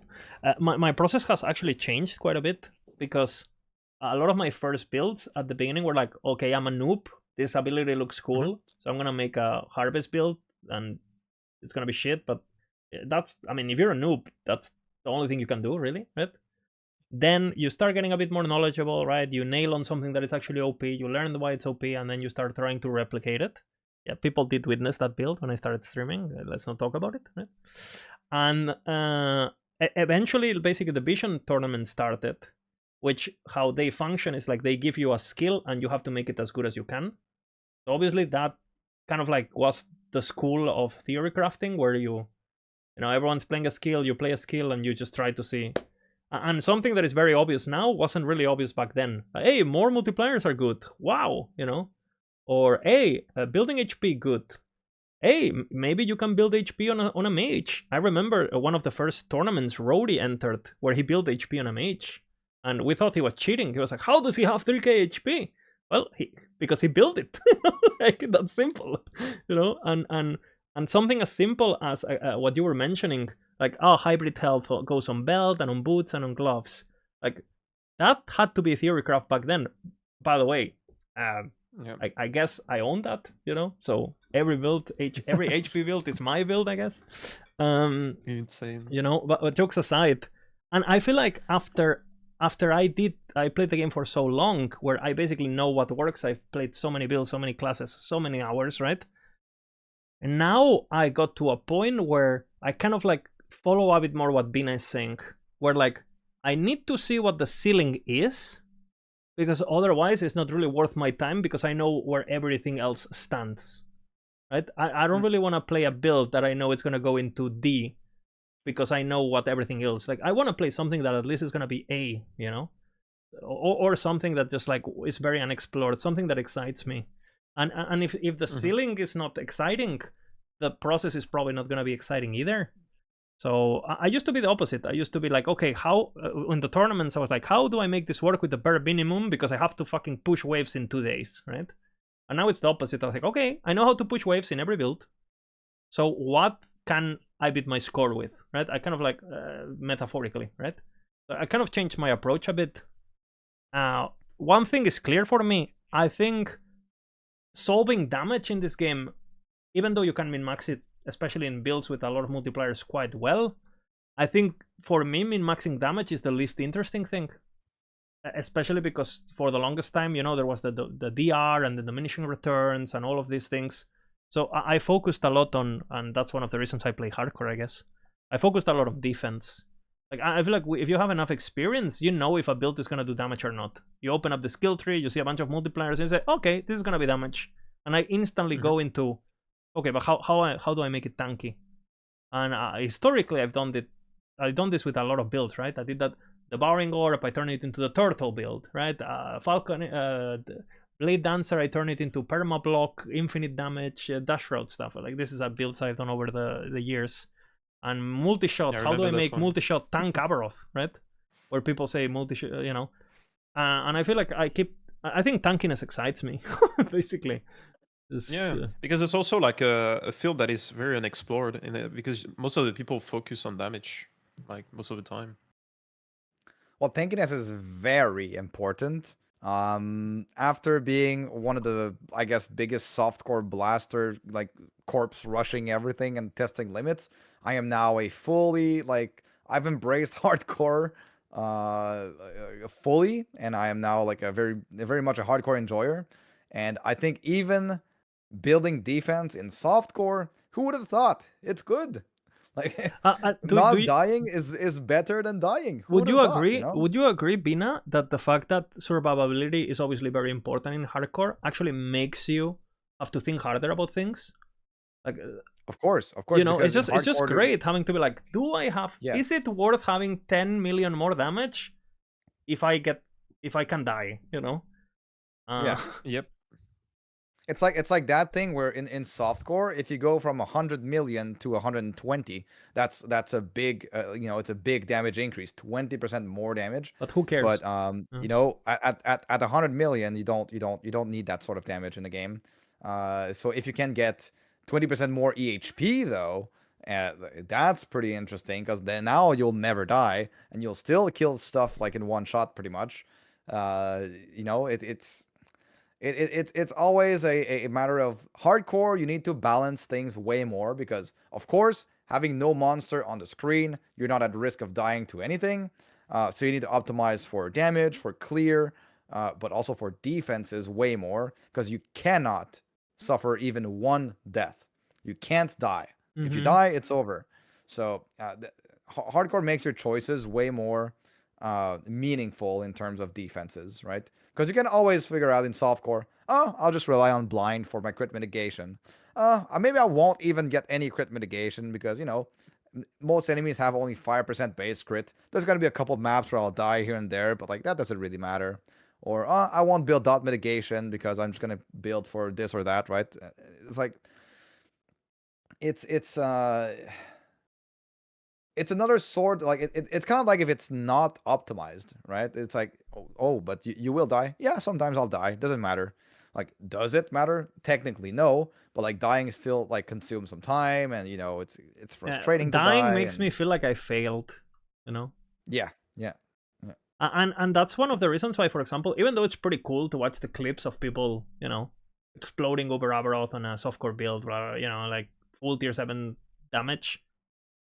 I don't really, you know, it's cool, okay, but I don't open the planner to learn, you know, I feel like and that's another complete topic. Like Uber Abaroth hardcore is also kind of, you know, still like a super unexplored thing, and it's eventually gonna be the norm. I don't even know how many people have killed him in hardcore. There was like, I feel like 10 or something. Like last It was time 7 Mike when they showed. released the. Yeah. I think it was 7 when they released the data, but there must be more now. And then 2 of those were me, so I guess 6.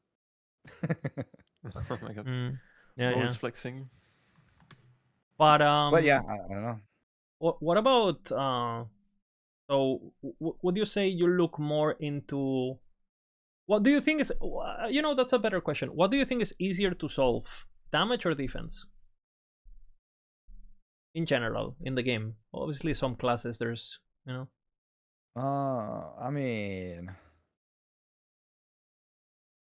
I think it's really a wide question because it depends. Like if it's a skill that already has like a lot of damage because of the interaction and the mechanics of it, then defense might be harder to solve. But like then again, there's only so many options for defense. You know, you grab all the DR that you can on your passives. You grab, you know, there's only a handful of defensive DR items. One of the big MVPs of the patch is, I don't know for you guys, but like Pale Ox. It's like absolutely crazy. Movement speed. People think movement speed is not defensive. Movement speed is like the best stat in the entire game. Who thinks that? Like I don't know. So many people think there's like the bigger EHP number, the better. But like movement speed lets you have basically it enables you to have a slower reaction time to things because you'll move faster out of the way, right?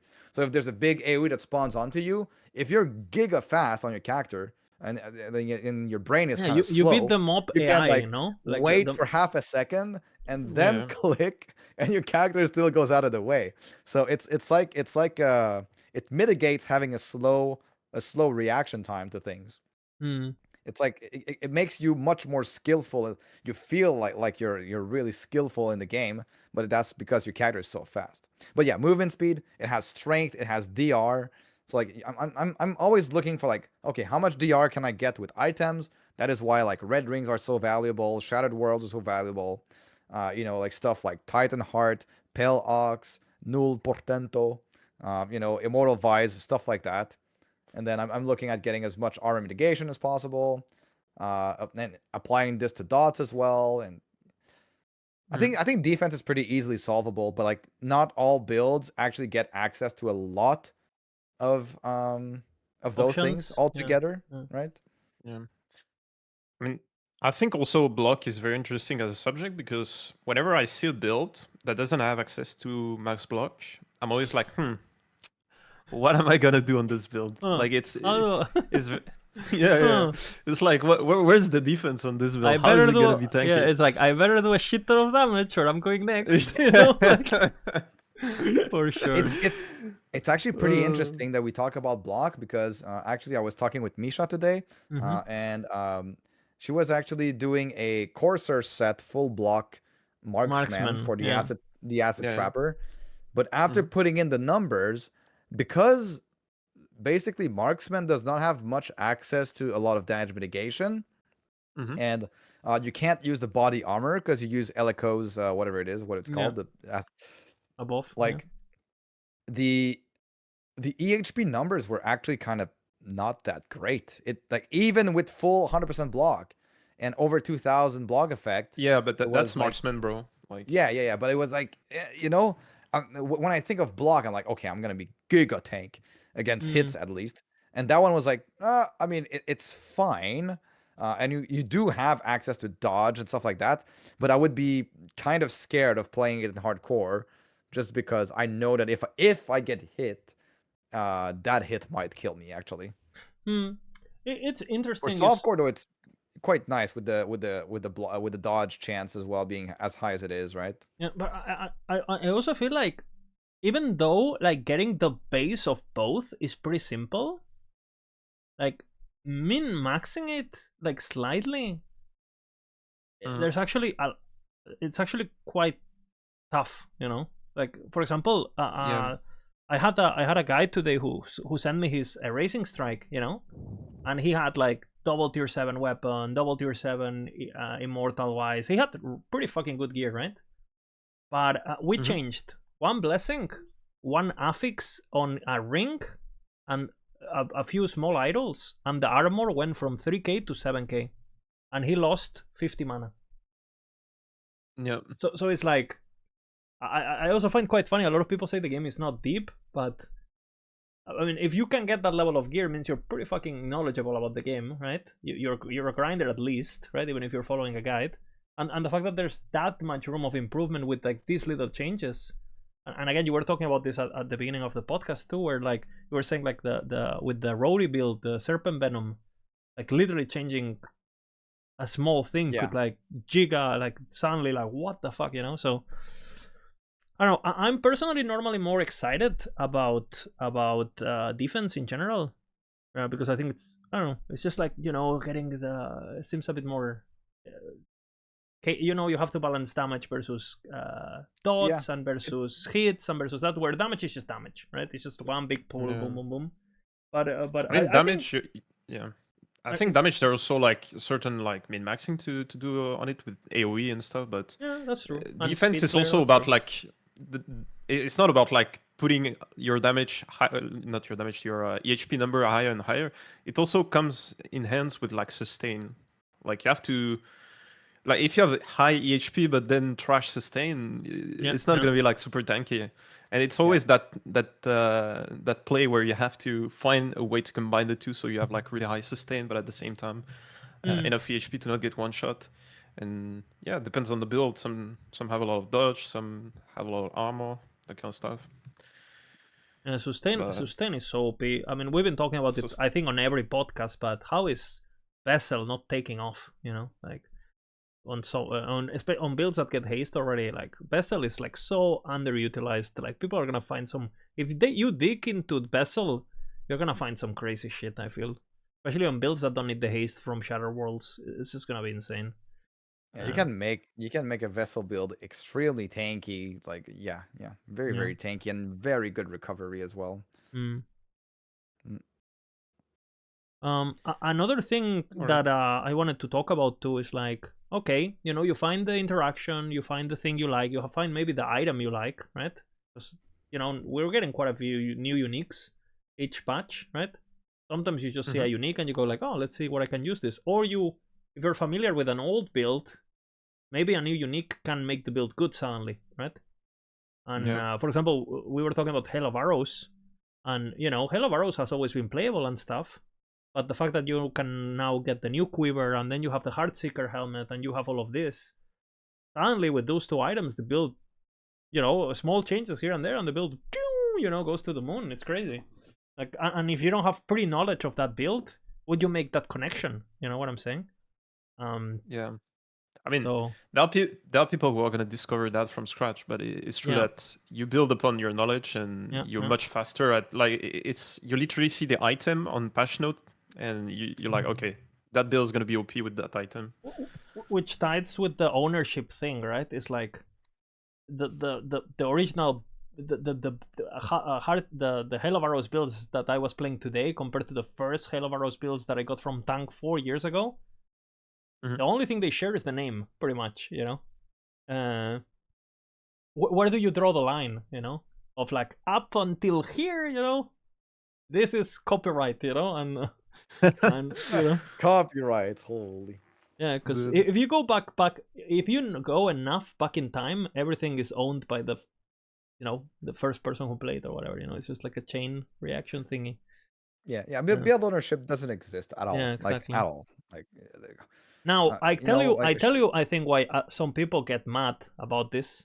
You have two cases where some people get mad. You know, you have cases where someone picks a build, changes things to make it worse, and then claims it's better, right?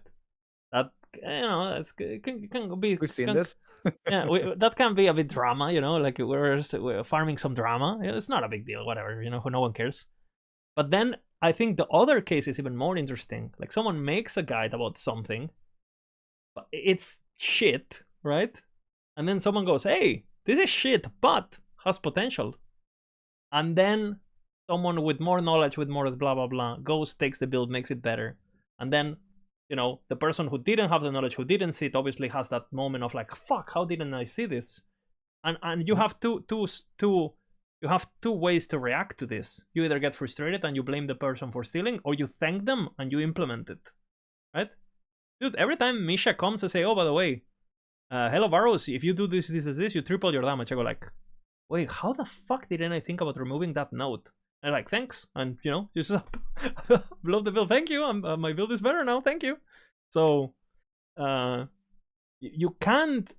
If people are upgrading your builds and they're making them more popular than you, then you need to get better. Basically, you need to do that to them. Let's see who can make the best X, not who did it first shitty. Who cares? Yeah, I think a good example of that is actually the guy who popularized like the Falconer die bomb, because he kept making like different version. Yeah. He kept making like a lot of different version of the build and improving upon it on like people feedback and stuff. I think that's like Asian technology, because again the build the build originally is by Asians, definitely. Right? Like, and he was smart enough to say, a lot of people were playing that before. He just like improved it. Like yeah. That's the way to go, and just like chill. And then I took upon his build. I found like a different tech, a different version, and that was it. Like, which is also it's not all tech comes from the old die bomb, right? The one that Woody played and stuff. So it's like everything merges together eventually into some giga monster, So it's Woody's build. Yes. Yeah.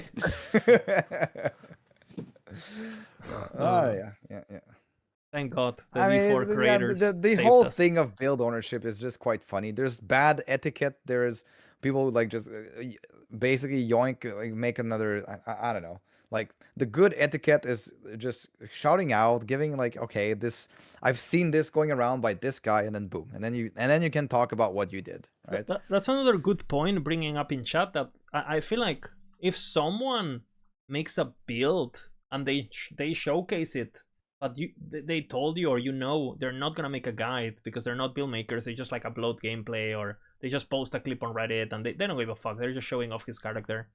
It feels way less invasive if you go and make a guide of it or a showcase, which a lot of people in the community do, not just us, right?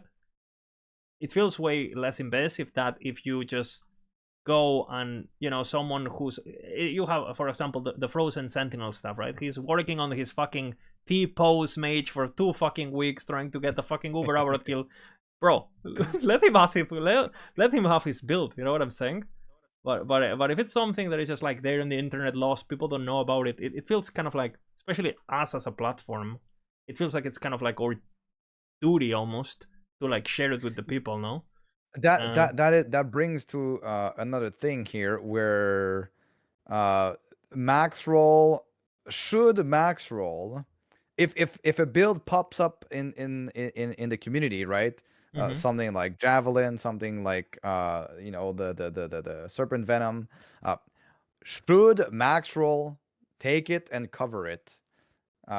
I certainly think so. People have been saying like that. Should like that Maxroll is actually not good for. How was this put? I can't remember. Like it's like. It was like, should Maxroll even exist? Like, is Maxroll good for the game? And having all of these builds that are vetted, but like I didn't even know. I'm French Canadian. I didn't even know what vetted meant when I heard that word, and it was like, like, who are we to decide what is good, what is bad, and then players taking Maxroll as like the actual, the truth of builds that are good or bad. Is this a good thing? Is this a bad thing? I personally think that it's a very good thing that we are making these guides and putting them there. Like, Maxroll is our platform as creators, right? So the LE branch is basically only as good as the people who work on the LE branch, which means that it is basically us, right? Working on it. And then we decide what goes on the branch. We decide what guides are being made. And, we challenge each other. We test the builds, and we're like, are you sure this build is good? Is this better than this other build? Is this better than? And we do a lot of research and testing, and yeah, like so. I think it also what gives us the authority to say what's good and bad. Being right? On previous patches, people complained about us just the guides were outdated, the guides were bad, and people fucking complained about it with a lot of reason, right? And to be honest, it was harder to min-max fucking Elemental Nova in 2024 than to making a new thing, let me tell you, or Fireball, or whatever the fuck, yeah? But it's very simple. If you want your opinion to be respected, if you want people to care about it, then you have to provide value. If you talk nonsense, if you make bad builds, if you provide shit content, then no one gives a fuck about your opinion. And again, Maxroll has always been the same, and we went from Maxroll bad is only for beginners, go to Elite Tools, to are you playing the Maxroll build? And the reason why that happened is because we did a good job. And if we do a bad job, it will reverse again. And obviously, we have some influence, but imagine all of us grouped up together, and we had our own YouTube thingy as a community thingy and stuff. The content would be the kind of thing. Obviously, the reach would be lower, but it's not like we're not the most viewed people in the game anyway. It's not like we're, we were before Maxroll. That's why we are in Maxroll. We fucking fought for it for years, right? You would you would be here if you put the work I put for 5 years. So yeah, I think it all comes down to reputation. Like, yeah, it's reputation. I'm doing leveling guides. I'm doing leveling guides because, like, initially I was doing speedruns. So World I was records, like min-maxing. I was min-maxing like leveling. That's what I was doing, and people knew me for that. So the authority I have about judging leveling builds is because I'm the one who min-max leveling in the community. That's literally it. It's not. I am the one who levels. No. So. No, but it's the same for endgame. Like you have, like, for example, Lizard, who was like the rank 1 on Arena like for so many years. He was doing like all the events. He was always first, like most of the time. Of course, he's gonna have like legitimacy, like judging builds are good or bad, like at endgame. Like obviously, like what are we talking about? It's not like he's just starting like uploading content a year ago or what. Like it's been years. Yeah. But I think it's good that there is a place. So most players that come and play a video game want to have a good time, right? And I think it's pretty good that there is a place where builds are listed with guides and explained thoroughly, and the builds that are there have been challenged basically, and then looked at from like multiple different people's perspective, and then judged, and then like making some changes so that the builds and the guides are in a good state, and we know they are good compared to like somewhere else where, for example, on Elite Tools, anyone can make anything that they want to on Elite Tools. Nobody's gonna claim, nobody's gonna tell them if it's bad or good, whether it is bad or good. There are some good stuff. There is some good stuff. There is some bad stuff over there. It's just that it is not looked at from. There's no review of the guides, right? Nobody's looking into if it's good or not. So I think it's good that there's at least one place where players, whether new or veterans, can go to and see, okay, what did they do? So this is technically supposed to be good, right? Nothing is perfect. We are human. We make mistakes. We don't always find the absolute perfect things. One thing that I think we did very well with this patch as well is keeping on updating all of the guides throughout the patch. We're more than a month into the patch. We are releasing new guides, updating the ones that were already here.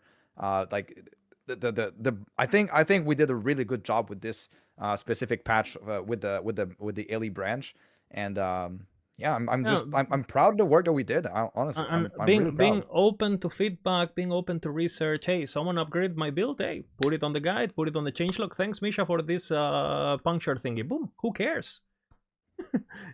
And another thing too is like the on the topic of discovery, right? Also, like the thing is like this game offers a lot of things that are enjoyable. You have races if you're a competitive person once in a year, right? Then you have build making that you can just like literally open up the game, boot up the game, don't look anything and just play. You can do that. I've done that in PoE too. You can do that, right? And then there's people who just want to blast some monsters, get some loot, and they don't give a fuck as long as the build is fun, if it's their build or not. They don't give a fuck. So why should these people not have access to good builds that are proven? You know, so some people, but don't. Again, most 99% of people who play RPGs don't make builds, right? In any RPG. In fact, look at Diablo 2. People are playing Diablo 2 right now. Sure, it's like a modded version, or people still play vanilla Diablo 2 unmodded, and they play the builds that everyone knows. They get the items everyone knows, and they just enjoy the grind, bro. And if you're someone who all his joy is sitting in front of a skill and being like, do I pick this or this? Do it. That's what we do, right? So, and we look at what other people do, and then you go, but maybe he's wrong. What if we go this instead of this? And we get proven wrong all the time. Like, again, with the Hell of Arrows build, with blah, blah, blah, right? And just enjoy the process, bro. Share with others. Like, it's fun. So yeah, I don't know. I think like that's a personal view, but when I was like a noob, for example, on D3, and I was looking at Maxroll or like similar websites, I kind of had this idea of like all the builds that are on Maxroll are all the best build of the game, and if a build is not on Maxroll, is because it's not like a good build or something like this. But obviously we don't have the time, or like we are not like supercomputer. We don't have like all the OP build that are possible in the game on the website. We keep adding stuff over time, but I think a lot of the perception of the community that could be like negative might come from this, is people literally taking the website as, okay, every build that is not on Maxroll is shit or something like this, but it's just not true. Like, yeah, but I think it also has to do with reputation, right? Because again, there's other branches in Maxroll, right? There's branches of PoE, of Torchlight when they had it, on D2, blah blah blah blah blah. Not the branches are every branch is only different. As good as the creators. Exactly. And you know, every branch is getting better. I mean, we were literally getting flamed 6 months ago, and now we're like, leave us. It's the complete opposite. It's kind of funny. What? But what I was trying to say is that what is on Maxroll is like really high quality, and it's not because it's not on Maxroll that it's not a good build. Like that was just my point, because some people kind of have this bias when they look at Maxroll and they don't really know like the game. You know, that could happen, right? And that could also like participate in the vibe of the community being like negative towards Maxroll in some cases, just because like there's since we have like a lot of really good builds, it's like the figure of authority on like what are good builds. Then you also have just comes with it. Like, you also have people who say, "Oh, I don't want to make a guide in case it makes it on Maxroll." So what do? We can't win. You know? Like, it's just comes with like success, I guess. Like, it is what it is. I think this patch, the feedback has been very, very positive. Oh yeah, very positive. But again, 1 week before patch, random people on fucking Discord were telling us that our builds are shit because we're building Twisted Heart on a lot of builds. So again, you know, I think it's okay to be new to the game. Yeah. Let me explain. It's completely fine to, but I think, and again, if you do stuff that has value, if you do things that are good, if people play your builds and have good experiences, you get a reputation, basically. And you know, like, and for example, you know, talking about like, or you know, hey, are you playing softcore? Are you playing hardcore? Are you playing trade? Are you playing COF? Because I don't know, I have my own biases as a viewer, you know, but I'm watching a stream is softcore, you know, and I do this on every game, and not necessarily because I care about the streamer dying or the thrill or whatever. it's because I know that if he's playing hardcore and he's pulling that off, that guy is probably fucking knowledgeable, right? Like, again, if I open up a stream, and Bina used to have this problem, and I'm pretty sure I told you this, right? I said, yo, Bina, I opened your stream, you're dying 5 times, bro. Like, people are gonna think you're a joke, right? And it kind of became a meme, you know. And the thing is, like, I knew Bina was good, and he's playing hardcore now, and people say, oh, Bina doesn't die anymore. Yeah, he could have never died. He just was playing softcore, so he never cared, but he was actually good at the game. So, and for example, look at your stream. How much better is your stream doing in viewership since you switched to hardcore, right? I don't know if that is actually the reason why, but I think it's one of them. I'm convinced. I was the messiahs, you know. Or for example, Bina doesn't die anymore. and then you also have the thing, for example, you know, we were banned from the race, as we should, of course, right?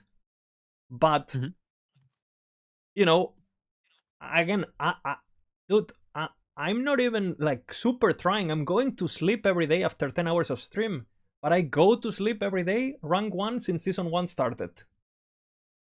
You know, you're gonna tell me how to level, you know? Is that kind of thing of like, you can't be taken seriously if you are not taking it seriously yourself, right? Like, you know, do I want to see someone dying to a fucking Harbinger 30 times and he's gonna teach me how to play the game? Like, what? Like, you know? Yeah, that's kind of true. That is true. Especially because the base, again, when my Twitch chatters have better gear than content creators, what do you know? Unless you're watching the content creator for the personality, what do you know? Would you do that? I mean, what do you do when you open up a new game? Do you want to see fucking someone struggling just for the lols, or you're watching someone who says top 100 player and you click on it and you say, okay, well, how is Marble Rivals when how does it look when it's actually properly done? And this is the same on every game, unless you're already like a super fun guy or whatever personality. So yeah. You have to provide value. Either it's because you provide, like, I don't know, like personality, gameplay, event. I don't fucking know. Like, there are different ways, but yeah, you have to provide something. And we kind of like predicted this a bit internally. We were thinking, because obviously we knew how hard Uber Abaroth was gonna be, and we knew champions were gonna be fucking hard, and all that, right? And it's like, bro, what are people gonna do? Because this is I mean, you cannot get away with some shitty build anymore, you know. Yeah, you have to build properly. You have to like I mean, bad builds are bad, and then it just shows more in this patch than ever before, you know. Let's call them how they are. They're bad. Because if something is way stronger in every single metric, then it makes the other thing that is weaker in every single metric bad. You know, so bad builds are bad. And I also think, like, if you see a skill, you think it's gonna be good, and it ends up being dog shit. Is it the fault of your skill or your, you know, because that never happens to me, right? So it's kind of like the thing is, or you can't also just play a bad skill, right? Struggle versus the content and then complain about the content when 99% of the builds can actually do the content. You know what I'm saying? Kind of going back to those Smelter's Wrath, Dread rant, kind of. Is it an Uber Abaroth problem that it takes 12 minutes, or if Smelter's Wrath just dog shit? Because the rest of the builds are not doing that. So, you know, it's gonna be very interesting how it develops and how things shift. Because again, I think the player base is getting good enough where you cannot fool them anymore, right? And not only that, but they're also able to understand what's good and what's not, which I think before they couldn't. Like people would look at. Sorry, Tarek, but people would look at. Go ahead. People would look at some of our old builds, and because they came from playing Jacklor's Dagger, one-shotting everything, they would think, oh, this build is shit. This guy doesn't know what he's doing. When in reality, the planner itself was probably more min-maxed than anything they played, but because they were used to that power, they didn't have the knowledge to appreciate how much work was put into that working. But people are more knowledgeable, you know. People are getting there. People are playing. I sit in my chat. Like some guys, the same guy that a month ago was sending me planners that I wanted to pop my eyes off. The same guys are sending me planners that could fit on a Maxroll planner and not, make my eyes bleed. So people are getting better. And again, in order to teach someone, you have to at least be one lesson ahead, right? Yeah, I think that what I was gonna say plays a lot into what you were saying is the fact that at 1.0 there was like a lot of new players, and what they saw of the game was a lot of builds were super OP because of bugs. And the perception of the game was like completely different than what it is at 1.2, because like at 1.2 they fixed like so many builds that were like giga OP because of bugs. And now there's still like a few outliers, right? But now we kind of have a look at the game objectively with build's power. Like, okay, you have to build properly a character. You don't have to, like, you cannot circumvent the boss by just using a bug and deals like billions of DPS for free. Like, you have to actually like properly theorycraft the game in order to beat the content. So I think that's like a very big shift in how people perceive the game as well, and that's why a lot of the build guides are even more relevant. I mean, it plays also into the fact that we have Uber Abaroth, right? But all of this makes it so that, yeah, I think it's also what made us even more relevant than before as a service that we provide. So yeah.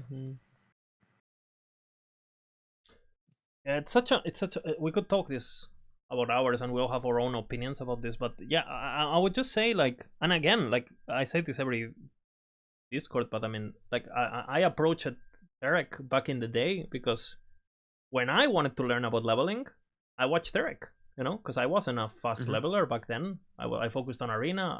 I had one character level 100 that I just played arena non-stop. I didn't know how to do the fucking campaign.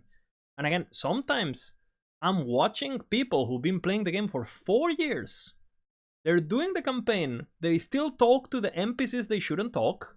They still do side quests they shouldn't do. They're over leveled like crazy. And I'm like, at some point, you just have to take it serious, because if you're going to be slower than your viewers, bro, like, just in general, right? And I just think that people are going to get better. Content creators are going to get better. The builds are going to get better. And it's just gonna be more and more competitive. You have to. There's a lot to learn on the game. The game is deeper. It's more deep than people think. Yeah, I think you cannot portray yourself as an expert if you don't take it seriously. Yeah. Like, you can have a lot of knowledge, but you won't be like an expert of the Or game outdated if you knowledge. don't show it. Like... Yeah. But I mean, it's just like how you portray yourself. Yeah. Step up of your bubble. Don't have the ego to think. Oh no, my what is this guy talking about? My version is better. No, like, look at it. Yeah. It's better. Yoink. Like, thank you. Exactly. Yeah. Holy fuck! And that's, for example, that's why. That's why I'm doing like a speedrun to Uber Abaroth, because I feel like not a lot of people know that actually like speedrunning is a thing in last Epoch. And it also, like, in the end, it also gives me credit, right, as a content creator and as a guy who writes like leveling guides, right? So people know I can speedrun to Uber Abaroth in like 8 hours or 9 hours. They're like, okay, shit, this guy knows how to level up, right? I'm not even there in like 100 hours, and this guy did it in 8. Like, yeah, that's the kind of. I remembered back in the day when you found the shaman strategy, for the first zone in the game. There was basically these 4 mobs that give you a lot of XP, and you could get like level 4 in the first area, killing 4 mobs basically. And I remember the first time I watched that, I was like, and I think how you found that is that you went into Tank Labs and you look at the XP per minion or some shit, right? And something like that. And the first time it was organically, but then I realized that it was. Once I realized that certain mobs were crazy XP, I looked at Tank Lab. I was like, holy shit, this mob is really insane compared to the others. So I because sometimes you don't really know why things happen when you're discovering things, for example, in builds. And then you look at the actual value, you ask people who can determine and stuff, and then you realize, okay, this particular thing is super OP, so I all in this. And that's what then there's still so room for so many things that are like unexplored in terms of content creation. Like, for example, how did Frozen Sentinel like became relevant, for example, too? It wasn't making builds at all. It was, hey, there's some data about COF that everyone is too fucking lazy to do, let's be honest, right? And the guy just enjoyed that shit. And it's still his best content, you know? Like, and there's so many things that can be in Max, so many things that you can learn, so many things that you have to offer. And I encourage everyone to just like go deep and learn, you know? Pick a topic and just be good at it. And it feels good, you know? Share it, boom. Yeah, there's just so much to explore, I feel. There's so much to explore still. Yeah, that's why I enjoy leveling up, like theory crafting leveling up, because nobody does that. Nobody min-max leveling. That's not a thing in early, at least. And that's another topic too. Like, I feel like in these games, when the player base reaches the ceiling where, okay, everyone knows the builds, everyone knows the items, then speed starts being a very strong differentiator, right? Like, anyone can build an erasing strike that can kill Uber Abaroth. Everyone. You just get a erasing strike, you get your slams, and then you kill it. But some people do it in 24 hours, and some people do it in 2 weeks of actual playtime, right? And I feel like if I had to be Nostradamus and predict where this is going and how people are gonna also like compare each other and all that, it's gonna be around that. Because again, when I look at a build that kills Uber Abaroth very fast, but it's like week 7 of a patch in MG and whatever, I'm kind of like, as the game, I start to value the process of getting there more and more. You know what I'm saying? Like, and we saw that in the race, right? You take a look at some of the, for example, the guy who won the race actually. You know, the guy who got his fucking null portent, his red rings, his this, his that. Like that's to me, that's way more impressive to get in like a short amount of time than to, you know, do some, you know, upload, hey, I killed my Uber Abaroth with this and that 4 months into the league on Merchants Guild. I don't care. Like, I'm not impressed by that, right? So, again, you have to be efficient to keep up too, because Bina has got 5 builds in one patch in hardcore, and the patch has been shorter than a month out. So most people who have the same level of gear that Bina has on every build have played one build in softcore. So that is a big difference in terms of knowledge and progression, and basically, and I can say the same about me, for example, and some of the other guys, right? So that is also a topic that people will really value in the future, I think, too, when it comes to content creation and guide making. Yeah, for example, bro, like just as a quick example, like I was looking at optimizing the corruption gain, and I didn't even find one resource, like one YouTube video, that was actually going into the min-maxing of it. They were just like, oh, by the way, there is some catch-up mechanics. You can do this, you can do that, but nobody was like, okay, let's look at a fucking spreadsheet, and this is how you should do it in all the different cases, because there is not like one general rule. There are multiples depending on what you have. I have no fucking idea on how to do it, for example. Eric, do you know? I have no idea if it's a bug that say that you have another timeline higher, right? Say I have a timeline at 300 corruption, and then I want to bring my regular timeline that is 100 corruption, like, you know, as high as possible. Is it a bug that if I do the first echo, now it procs the little gives thingy, you less. It gives you less than if you grab the maximum. but the thing is, if I have no gaze of, if I have 0 gaze of Orbis, it would give me the same thing as if I have some gazes. Yes. And then it it gives you up to catch up. Basically, to prog this, you have to have between your highest timeline corruption and the one that you want to farm, at least 20. You need to have a 40 corruption difference, at least 40.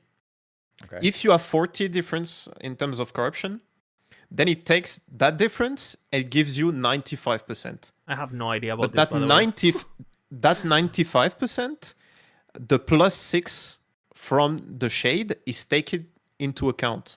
So it's not like you see the number and then the +6.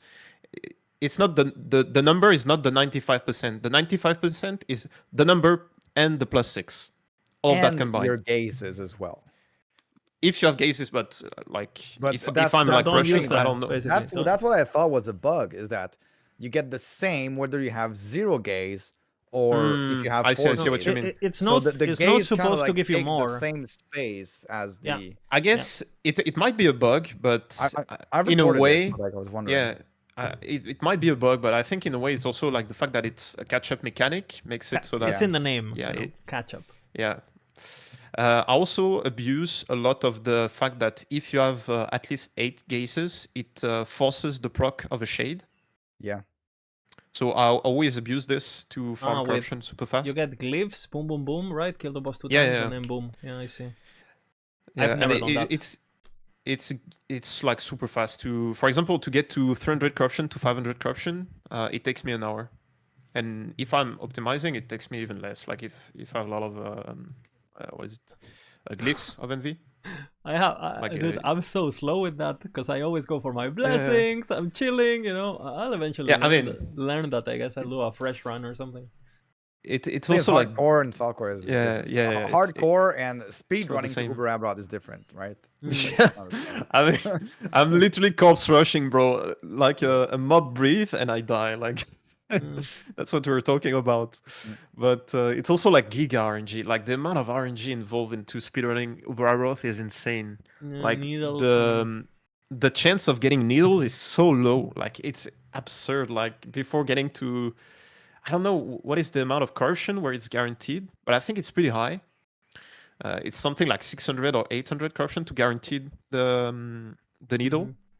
And then on top of this, you have the glyph of envy RNG. Yeah. That's why in the first timeline, I pick up the chance to get glyphs and not XP or like uniques or anything. It's just to get glyph of envy as much as possible. Separate multiplier, no? Separate multiplier or? I think it's. I mean, I don't know. I have no idea, but I guess it's a separate multiplier. Yeah, and then you put the also the in the Weaver tree you rush the Unrage. That gives you it's like, I believe I determined this with tongue. It's like 12% chance whenever you kill a rare to proc runes or glyphs. And then you try to also. That's pretty good, actually. Wow. Get by the way, do you guys know how? Because I just found out like recently, like the bonus stability node in the Weaver tree. Do you know how it works exactly or not? The 15% bonus, the 3 points. Yeah. I have no idea, but I take it when I do an alt. Of course not. Okay, so basically it doesn't give you more max stability. It makes you so that you reach the bonus stability faster in your echo. Killing less mobs? It doesn't give you more. What the fuck? And I don't know how that So you fill the bar faster, yes? Yeah, you fill the bar faster, exactly. Okay. Still good, but yeah. Yeah, it's still good. But saves you time. I don't know that way. Yeah, but I don't know how it works with ambushes. Because you know how it works. Like you have like way higher chances to proc the ambush when you reach like half bonus corruption. You can proc it before, but it's very unlikely. Yeah. I have no idea if it's influenced by this, because if it's influenced by this, actually that would be so good. Because like ambushes is such a pain this patch. Like they need to fix this with the. It's okay. I'm tombs. sure all of our chat is like extremely knowledgeable and already knew all of this, Tarek, just like myself. So yeah. Thank you for reminding us. Hey, I'm dropping the knowledge. Okay. Thank you for reminding us of the basic stuff. Thank you. By the way, talking about glyphs of envy, bro. Glyph of envy. Robot Tarek. Robot Tarek. The usual. Like we have so many new.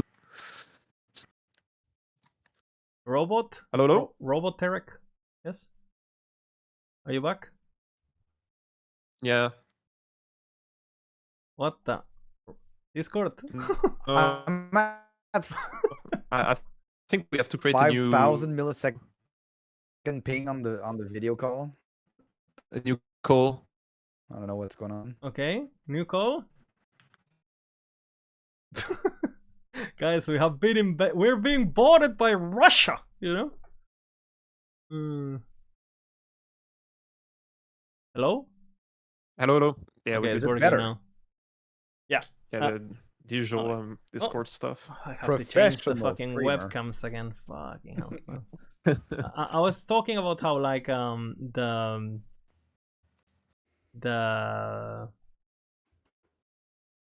glyph of MB has basically enabled Mephisto farming dispatch, pretty much, you know, where you're just killing boss, like you can literally kill the boss 50 times in a row and you don't run out as long as you've been playing for a bit. It's so crazy that, again, talking about Diablo 2, that is actually a thing now, for prophecies or whatever, or you want to farm Event Horizon or something like that, just go boom, boom, boom, boom, boom, boom, and you just go MB, MB, MB, MB, MB. You throw it like they're candy now, like on endgame. You have I have like 600. It's the best thing. Now you can do what you want. Like it adds a level of like, okay, I want to do this, I'll do it. I want to do that, I'll do it. I want to farm my troves, my imprints, I'll do that. I want to do this, I'll do it, and like it's just so good. It's just so good. Okay, I have a different opinion because I'm not in the same case as you guys, because it's supposed to be a catch-up mechanic. Like it's supposed to be something that you use it like for you cannot drop it for like your progression, your early progression, right? But since they increased the amount, yeah, but since they increased the amount by such a crazy amount, yeah, now it's like you have to rely on it. It's like giga RNG for like early corruption pushing, because the early corruption pushing, you're not guaranteed. Like all the rarity percent is like very low, and so the amount of RNG involved in this is like way higher than before, in my opinion. Like it feels way worse if you have a bad streak of luck compared to like before, which was like maybe you drop one in like one push to the boss. Now it's like I can drop like 3 or 4. Like it's crazy. I mean, it does something for races, but apart from races, I think it's I agree. I agree. Apart from races, but I'm saying for races, it does add like you should take that into. You should not like say, oh, it's fine for endgame, and then for the progression, who cares? I don't agree, bro. It's supposed to be balanced also for that. I'm telling you, official races, you know, give us a proper seat. You know, everyone will have the same seat. Everyone, like, bro, like, give it to us. You know, eventually. Proceed. No, like, you know, like, the same seat for everyone. You know, like, boom, boom, boom. If you sign up for the kind of race. defeats the purpose of the game, no? No, I mean, if it's for a race, that's what they do in every. You know? Oh, you know what I thought, Liz? I thought about doing a race for Uber Abaroth, but I give the same exact save file. And you have to fight the first one to kill Uber Abaroth. And you have to record it, obviously. Yeah, but that can be even a challenge, no? You send the same file and just from exactly, like you send send some like you cook, you don't tell anybody, you cook some crazy build that is like a puzzle that you have to figure out, and then you send the save file and people have to figure it out. What if you give yourself 1000% increased damage with, you know? yeah, but I mean, yeah. Well, you have ways to verify that. That could be. I think that would probably be pretty like something that maybe in the future, if you know, once the devs are a bit more bored and one, you know, oh, it's season 16, what do we do?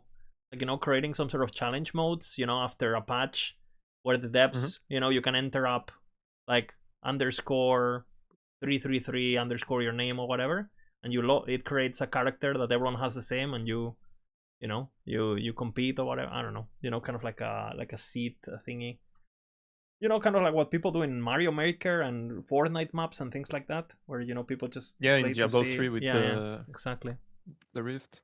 Yep. Well, one can dream. I agree.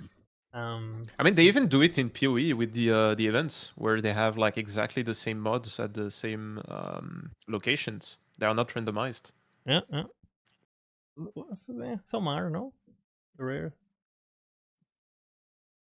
you're Tarek. How bad does it feel when you don't get the right rares on the Act 2 in the campaign? You know, you don't get the good, the good bats in the right place. You know, for the perfect level up and everything.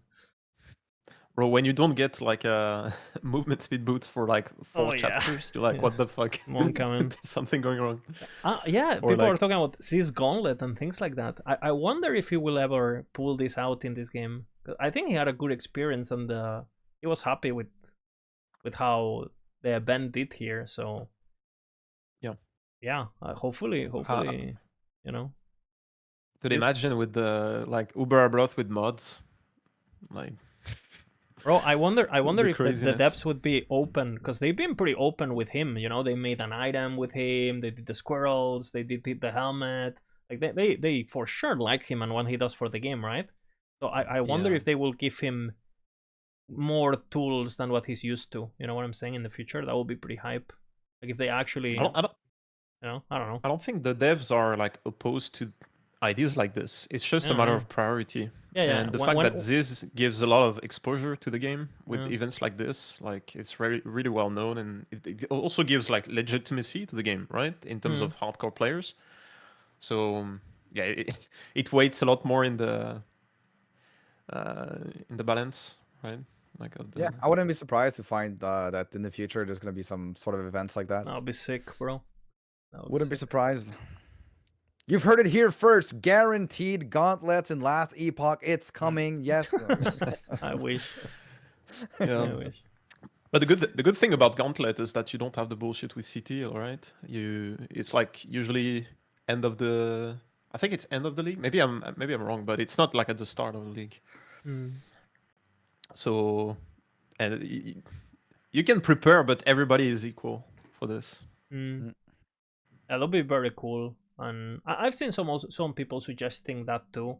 I do think it was a bit of a mistake that Uber Abaroth was available offline. I think that what they did with normal Abaroth should just be standard practice for any boss that gets released in the future. It should just be, people shouldn't even ask about it. They should just know, oh, we're waiting for the first skill for the release, you know. And yeah, because again, like, you know, watching people practice the fight offline, even if they were playing as, like, again, all of those people who killed it with Judgment died during practice, right? So, and you wanna, you know, it's fine if they have a powerful build as long as there's risk, right? And offline kind of like remove that. I actually, Giga spammed the depths about it, but apparently they didn't have time to. It was a bit harder to implement that what we might think from the outside. So, dude, EAG, if you're listening this, you know, please. Dude, imagine if there was no offline, the amount of time it would have taken people to actually kill it. Yeah. Yeah. Everyone practice offline too. Everyone. So. Yeah. It would still be in the race right now. Everyone, literally everyone practice offline. Which on a boss like that is actually I think a bigger detriment to a race than people playing a build that is known or whatever. If it was offline and without a build, you know, good luck. So, yeah, EAG keeps learning though. That's true. Hopefully, you know, they don't risk it. Maybe they just didn't even thought that something like Zizaran showing interest could be a possibility, right? And it was just like, oh fuck, what do we do now? Maybe, yeah. You know? I don't know if it was last minute or anything. I've also heard chat really, for them, even though it says 1.0 in the, you know, even though it's released on Steam, I'm pretty sure the devs know that, because they're still missing internally, they know they're missing a lot of features, and chat has said, you know, like 1.4 is the core features, right? So I do feel like they're a bit scared of, like, you know, would you bet all your money in a poker table if you know you have so many aces in your hand still, right? So I think maybe there will, again, it sucks for us, right? Because we have to wait and we get frustrated.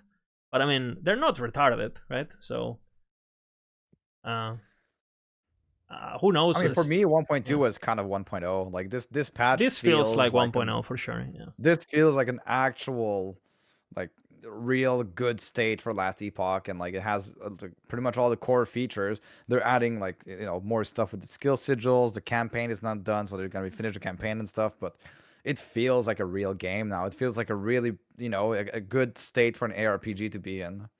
Lots of things to do, and yeah, it's just fun. Lots of min-maxing. We haven't seen nearly all of the min-maxing that can be done with the Woven Echo. Like there's like so many things that are still vastly unexplored, or are explored. Like well, you know, we don't even know how they work. Like I was yeah, and like so little people actually look into it. There's like there's like Frozen Sentinel that looks into it a little bit. There's like I Misha. look into it a little bit. Mm. There's like Misha. There's like a handful of people, but not. Yeah. We need more like more of like number crunching and more data mines, and like knowing exactly how things work to figure out what's the best way to do things. Corruption sweet spots for imprints, because again, we know they scale with corruption linearly, because nothing, like anything like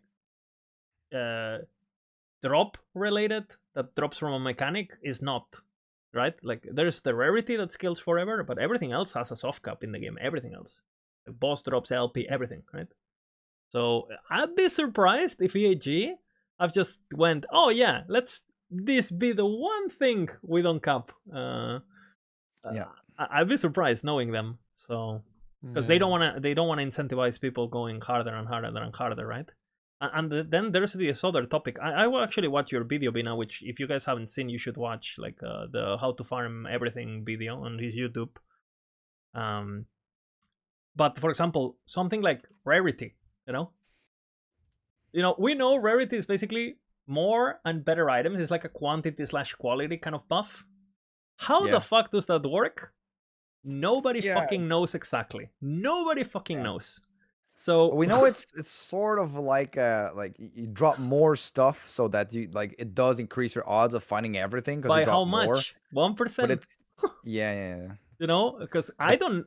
I mean, but what does that mean? 1% better. Like, 1% of what? mean? Actually, 1% of 1 in a million. Okay, like yeah. Because the thing is, like, we always had infinite corruption affecting exalteds and all that shit. But we had many people going thousands and thousands of corruption, including you and myself, Pina. You've gone with your ballista thousands of corruption, all of that, right? Yeah. But we never had this level of double and triple exalteds ever, right? So I mean, if you use basic logic here, right? I've been playing 300, 500 corruption maximum on my imprints, and I have as good of as imprints as the people who are doing thousands in softcore. I'm getting the same kind of level of loot, right? And previously, infinite corruption didn't really affect it, right? So, I mean... But it's very different between you having the feeling that you have the same level of loot that others at like 5,000 corruption are getting, because there's always like confirmation bias, not enough of a big sample size, not enough of this XYZ things. So like we need to get the data mine to get the actual for sure real truth. There's only one truth in the entire universe, and it's mathematics, and it's always been like this, and that's the only truth of the universe. It's math. And this game is based upon maths, right? But we can agree that pre 1.2, seeing an item with 2 tier exalteds that were desirable was a Reddit worth post. Yes, yeah, it was. By the entire community, which had more players in 1.0, in 1.1, and not 1.1 because. But now what enables this is not only imprints but also the rune system, the craftings, right? Like the havocs and the redemptions. True. Those are like it's very easy to get double exalted that is desirable. But then But again, how many double and triple exalteds you were finding, even if runes existed back then? Because I played a shit ton, and bro, those were rare as fuck. And now I'm getting 1 every minute. Or less if I'm doing trove, right? And again, I think Yeah. I just feel I have like what you're saying is just theory at this point. Until you see the data, anything you say is bullshit, right? Pretty much. Yeah, exactly. And I mean, it's like it's like back in the days, people were comparing builds, but honestly, like we didn't had like much testing, much like and there's so many numbers things and that stuff. even I feel like every time I make a statement about corruption related things, it gets disproven or proven eventually over time, no matter what. Like you go and you say, oh, prophecies don't get Yeah. affected by corruption, and then, oh, they are. Oh, really? How?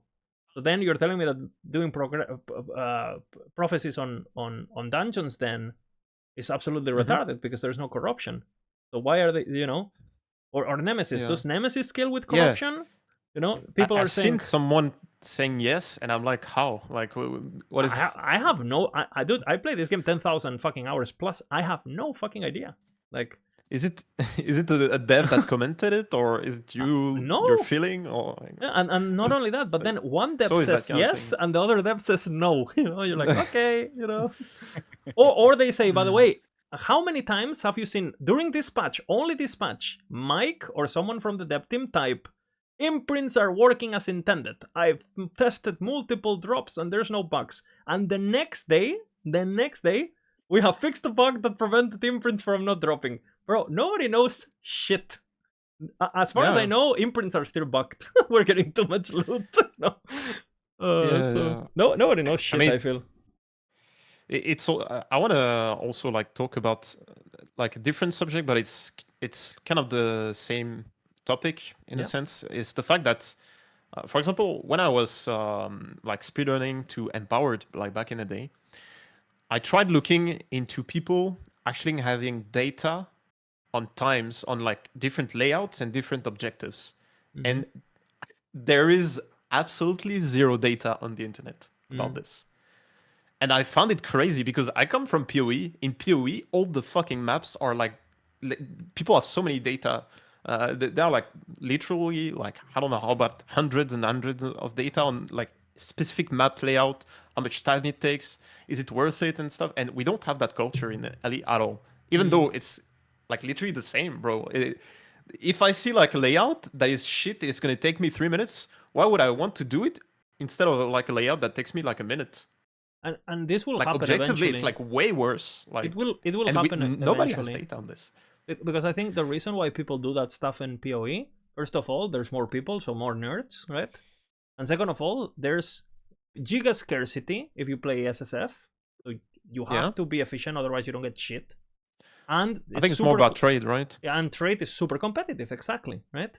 Yeah. In LE, even if you are rich from gold, which is the only thing that you really kind of look for or whatever, you can't buy shit because there's a gold cap and there's RMT and all of this and that. So people, why would you min-max? You can't buy shit. Yeah, but it's your main gameplay loop, bro. And you don't, and that's the only thing that you don't min-max. So what the hell, bro? It will happen eventually. Yeah. And I was kind of molding because I was like, bro, now there are like so many new objectives. And you have to take that into account with the spawn points and stuff like on all the maps. Oh my god, it's and that's another thing, Tarek. In LE, maps are fucking static. Spawn points are fucking static. Mob types are a pool. Like, and most people. Yeah, but it's a bit randomized. It's a bit randomized with the thing, and some of them might look big, but then the objectives are usually like pretty easy to find, and some other are like smaller. But if you're an experienced player, you know the moment a map spawns and tells you go to the Sandgate, you know in 30 seconds, okay, this is an ambush because the Sandgate should be here because I spawned there. And you arrive. Yeah. So but again, the thing is, they keep adding new objectives, and that's it's getting harder and harder. Fucks me up, right? Yeah, it's like the amount of knowledge. It's not like small at all. Like it becomes like super big, and it's not a matter of like you as a person like playing hundreds of hours. No, it becomes a matter of like data crunching, like you guys were saying. I think the closest thing we had to that was like when we had the double enrage meta, where people were testing different maps. And people ended up doing the imperial war camp or whatever the fuck it was, with the. But yeah, it's kind of like with with prophecies you get some with imprints you get so much loot that people are just doing tropes all day and that's it. Fuck it. Yeah, but like to give you an idea of what min-max endgame would look like, it's what I was trying to do with speedrun before to Empowered, is you look at the layout, and you instantly know from the icon of the island what layout it could be, even before clicking on it, because it's like the icon of the islands on your timeline. They are not like randomized in the sense of like a specific icon equals like specific layouts. It's not like random layouts every time. The And so art, there you are mean? pools. Like the art? Yeah, the art. Specific art depends on like specific pool of layouts. So for example, a specific art could have like 3 layouts, another one could have 2, another one could have 1, etc. And you have also like certain layouts that don't appear in certain timelines, so you have to take that into account. So you see already how min-max you can get. And then they introduce like, for example, now the arena. So now you can instantly see if it's an arena or not. So you can say, okay, if it's an arena, I skip it no matter what. That's so nice. But before I was like, okay, those island art could be arenas, and this one I know it's not an arena no matter what. That's the level of min-max. And then you enter the echo, and then you see the objective, and you instantly know if you want to reroll you kind or of not did the objective. that. You kind of did that too when you were speedrunning to Empowered, no? Because you did that. Yeah, for a that's bit. what I was doing. That's what I was doing. Yeah. But that's the amount of potential that is an explore in the game, I feel. I kind of do that with things that are very obvious. Like, hey, I need, you know, like I want to kill a lot of mobs because I want a quick level so I can equip this unique. Oh, there's a frozen lake thingy. I'm gonna do it because this always has a shit ton of density. Boom, boom, boom. You know. Yeah. Or canyon map. Fuck this. Like, bye. Yeah. And it's like so many different layers of knowledge that you build upon. But obviously, if you take all of this at the same time, it's a lot. But what I'm saying is that over time, like I'm learning that over time, and it's not overwhelming for me anymore. And then I think one variant that we really didn't consider, because we spent so much time cooking builds, we didn't really interact with tombs or all that shit during CT, right? But the fact that, for example, now that we know that the meta is doing troves and doing, especially troves, I think troves are just like next level, right? Bro, some builds are, they might be S tier at everything else, but they're shit at troves, right? And sometimes you get a feeling of like, oh, I really want to play this build, but it's so fucking bad at tropes, you know, because you have to go to the chest and then you have to backtrack, and my fucking damage is delayed, or I have cooldowns, and some builds do tropes like they were designed for it, you know what I'm saying? And I feel like talking about specialized builds, this is just gonna happen more and more and more, where especially with a shared stash. Why the fuck would you use your tropes on your bosser character? You know, just stash them up. You're doing your Abaroth, you're farming your gear, then you switch to your mapper, you spend all your fucking ember on the same character, always the same character, you know, and then you're doing your, you know, you're doing your dungeon with your dungeon guy or whatever the fuck, you know. You have your character just for arena if you care about that. Eventually, that's just gonna be a thing, especially because how fun and it is to make alts in LE, honestly. I fucking love alts with twin gear and shit. It's just fun, you know? Yeah. I think that is already a thing. We just don't see it that much, like publicly showcased. But like, I think a lot of players, especially who come from like PoE, where it's already a thing, they kind of do the same because it makes sense, right? It just makes a lot of sense to do so. Have like a Giga Farmer, maybe like you know, the Ballista character to farm the troves, where the Ballista kill everything while you're just picking up loot. Yeah. All you do is move, your Ballista goes with you, and then you just pick up the loot. Boom, boom, boom, and you know, just so much faster, more efficient. It's a time saver, right? You know what you do? The specialized character is that at the start of the league, you start COF, and once you need gold, you create a specialized character and you go into MG and you get gold, but and then you continue COF. Because I was thinking about this, and it can get pretty crazy because, for example, with my shield bash, like I was killing a lot of dragons to get event horizons and all that shit, right? And like at 500 corruption, he doesn't move, right? And I assume if I keep pushing the build at 1000, he would still not move, right? You're just gonna perma-stun him. Like, bro, I was just thinking, dude, this character is kind of bad at mapping. So I can literally just feed him all the glyphs of Envy. All of them. So he can just kill this boss at the highest corruption possible, you know, to maximize, or 1k corruption or whatever, even in hardcore, right? And that's all he does. He doesn't map. He just uses my glyphs of Envy and kills dragons. That's it. Dragons or whatever other boss I want him to kill. And then I have my Uber boss, who Shield Bash is not good at, so I have to have a guy who actually is good at Uber, right? But again, it might not be super, it might be a bit clunky to map with or whatever the fuck, yeah? And then I have my mapper who's just chilling at a lower corruption, just going for speed, making me currency, making me favor, so I can then spend my prophecies on my Shield Bash guy that I'm just feeding the glyphs of Envy to and stuff like that. And if you actually start thinking about all of these things, again, like, it's basically infinite loop of min-maxing bullshit, basically. And like Bina is saying, it's fun. Yeah, but again, nobody does it. Nobody makes videos about it. No. We don't even have a section on our guides about it. I already made some speed farming videos. 300% movement through Swarmblade. Liz, you know what? I didn't tell you this, but I did it in secrecy. Oh shit! But I do. I have go on the you build have variants. guide I know it.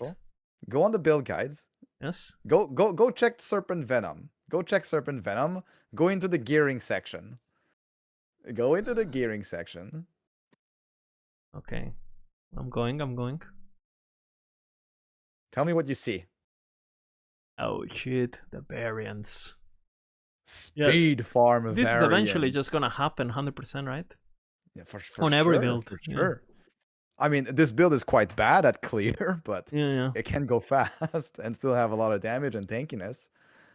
You know, use it with my favorite There's sword, a lot of reason, Shattered Lens, you know? Makes a lot of it just makes a lot of sense though, right? Like, why would you don't care about the amulet, so you just go boom boom boom. You don't need the damage. It just doesn't have damage. You have so much damage already that you know it doesn't really matter. Boom boom boom. And again, this is eventually gonna be. This is just the beginning. This is just the beginning. Yeah. And party setups. Eric talked about Witchfire at the beginning of the podcast. Yeah. Like just freaking like a huge AOE around you, just move, boom.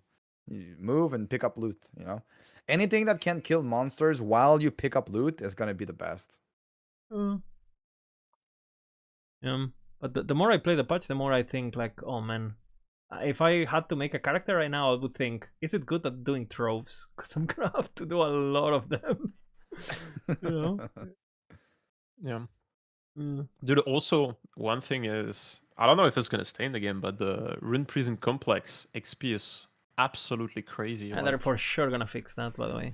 Yeah. Like the entering and exiting, they'll have to fix all of that in every other shit. So yeah, especially because it's like super RNG to get it. It's like 1% base, and then you can scale it to 2% with increased item rarity. But if you get that, for example, let's talk about start of the season scenario. You get that early, you literally get level 100 first, like no question asked. You just found out again and again with like 80% from like 200 rage mod, like 80% increase XP on top of it. It's like so OP. I was like doing some math. I think in like from, let's say level 25, because I was doing like some theory crafting for like alt leveling, some to create like a new project in the future. I think in 11 runs, you get to level 85. And what does it take you? Like, it takes you probably, like, it depends on the build that you're playing with. Like 3 minutes per run or something, maybe? Between 3 and 5, let's say. Between 3 and 5. So it takes you like less than an hour to get to level 85. It's like crazy, man. They have to nerf that shit. Yeah, it's all this like clever use of mechanics, oversights, call it whatever you want, and there's always gonna be things like this every patch because they keep adding shit, right? For sure. Oh, but it's fun to figure out, but it's just that this one in particular is like heavily RNG to get it, like super RNG. Like I always try to get it in my runs like that I'm doing for Uber Abaroth, because it's also conveniently a way to get a lot of champions, which are rares, so you can get a lot of and Glyph they of proc Envy. the imprints, right? And they proc the imprints, right? It's a bit of a shame that Exalt Nature are not rares. They are considered, I think, bosses or mini bosses, so they don't proc the glyph or the runes. But you can actually, like, per run, get, in average, like 1 glyph of envy, which is crazy to me. Like, for the speedrun tech, you know. I mean, for anything, like you get a lot of champions, you get runes, you get glyphs. Yeah. It's gonna be so interesting when they add whatever they add on season 1.3. I really hope it fits that gap though of, you know, like the monster hunting thing or whatever the fuck they do with this primal stuff.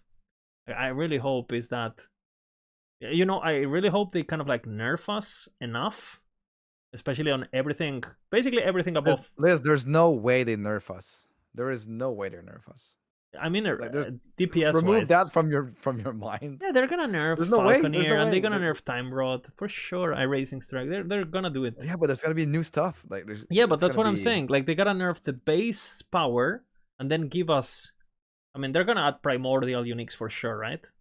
And let's just say I've heard something about this early years ago, where they had this idea of maybe doing primordial uniques, of basically being like very, very powerful special like uniques, but I heard about something about limiting to 1 per build or something like that, you know. So I mean, I want Bro leaking. no, this is like some maybe. random Discord thingy back in the day before I was in, when I was just a random player, you know. No Okay. NDA, you know. And I wonder what they are right now, you know. I wonder, because I think we do need to get a nerf base so they give us more tools to get stronger and eventually get to the same power but with effort, right? That makes sense. Ideally.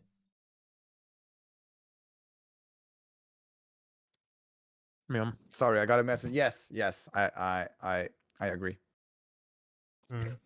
Thank you, Bina. Thank you, Bina, for this commentary. Welcome to my TED Talk. Thank you very much. Yes. No, but I don't know really. Like, I would want them also to touch upon, you know, the experimental affixes. Yeah. I feel like they're kind of forgotten. They're like, okay, I guess they're there, but nobody uses them, or like it's a super niche for 1 or 2 of them. Some It's are like OP sets still, back in the day. Yeah, but I think it's. I mean, It feels rework like, is okay, for they sure happening, no? Like the actual sets themselves. They said they're gonna, now that they have the system in place, that they're gonna redo what the sets actually. Yeah, that was do. like a last minute. It wasn't even supposed to be here, and we have it. So let's just be It's nice. They can improve on it. So is there another topic we want to cover? We've already been talking for like 3 hours now. I feel like I feel like we didn't talk at all about our topic. Hey, it's fine. It's hey, you know, yapper is yap. You know, it is what it is. Exactly. Hopefully, I mean, it's good. It was Destiny, you know. Can we talk about build making without Bolka? You know, not really. Man. I mean, Tarek talked a lot this podcast. Yeah. I was pretty much. So we have found that the problem of Tarek not talking is not me. It's Volka. It's Bolka. It's Polka. Yeah, it's a problem. I mean, too many yappers, right? Too many yappers, bro. I need my space, bro. Okay, so shall we call it a day? I think it's been pretty good, no? Yeah, I think that's good. I kind of derailed a bit, no? Talking a bit about Uber Abaroth and then about Maxroll and just like it was kind of cool, though. I think it was interesting talk. Hope so. Yeah, maybe next podcast we can talk a bit more about. Maybe we cook a build on stream. You know, maybe we do something. Ooh, that's an interesting one. Yeah, maybe we try to min-max Mafia something on stream. Live cooking. I think I'm gonna stream a little bit more because I feel. I'll host you. Good. My kids are not here, so. Ooh, GG. Okay, so maybe are you opening stream, Bina? Then? Yeah, I'm gonna open stream. Yeah. Okay, I'll host you. So say bye, guys. Thank you guys for watching the podcast. Big kiss, you know, to everyone. Say bye, Bina. Bye. Bye bye. Thank you very much, Bye guys. bye, guys. Thanks for watching. GG. GG.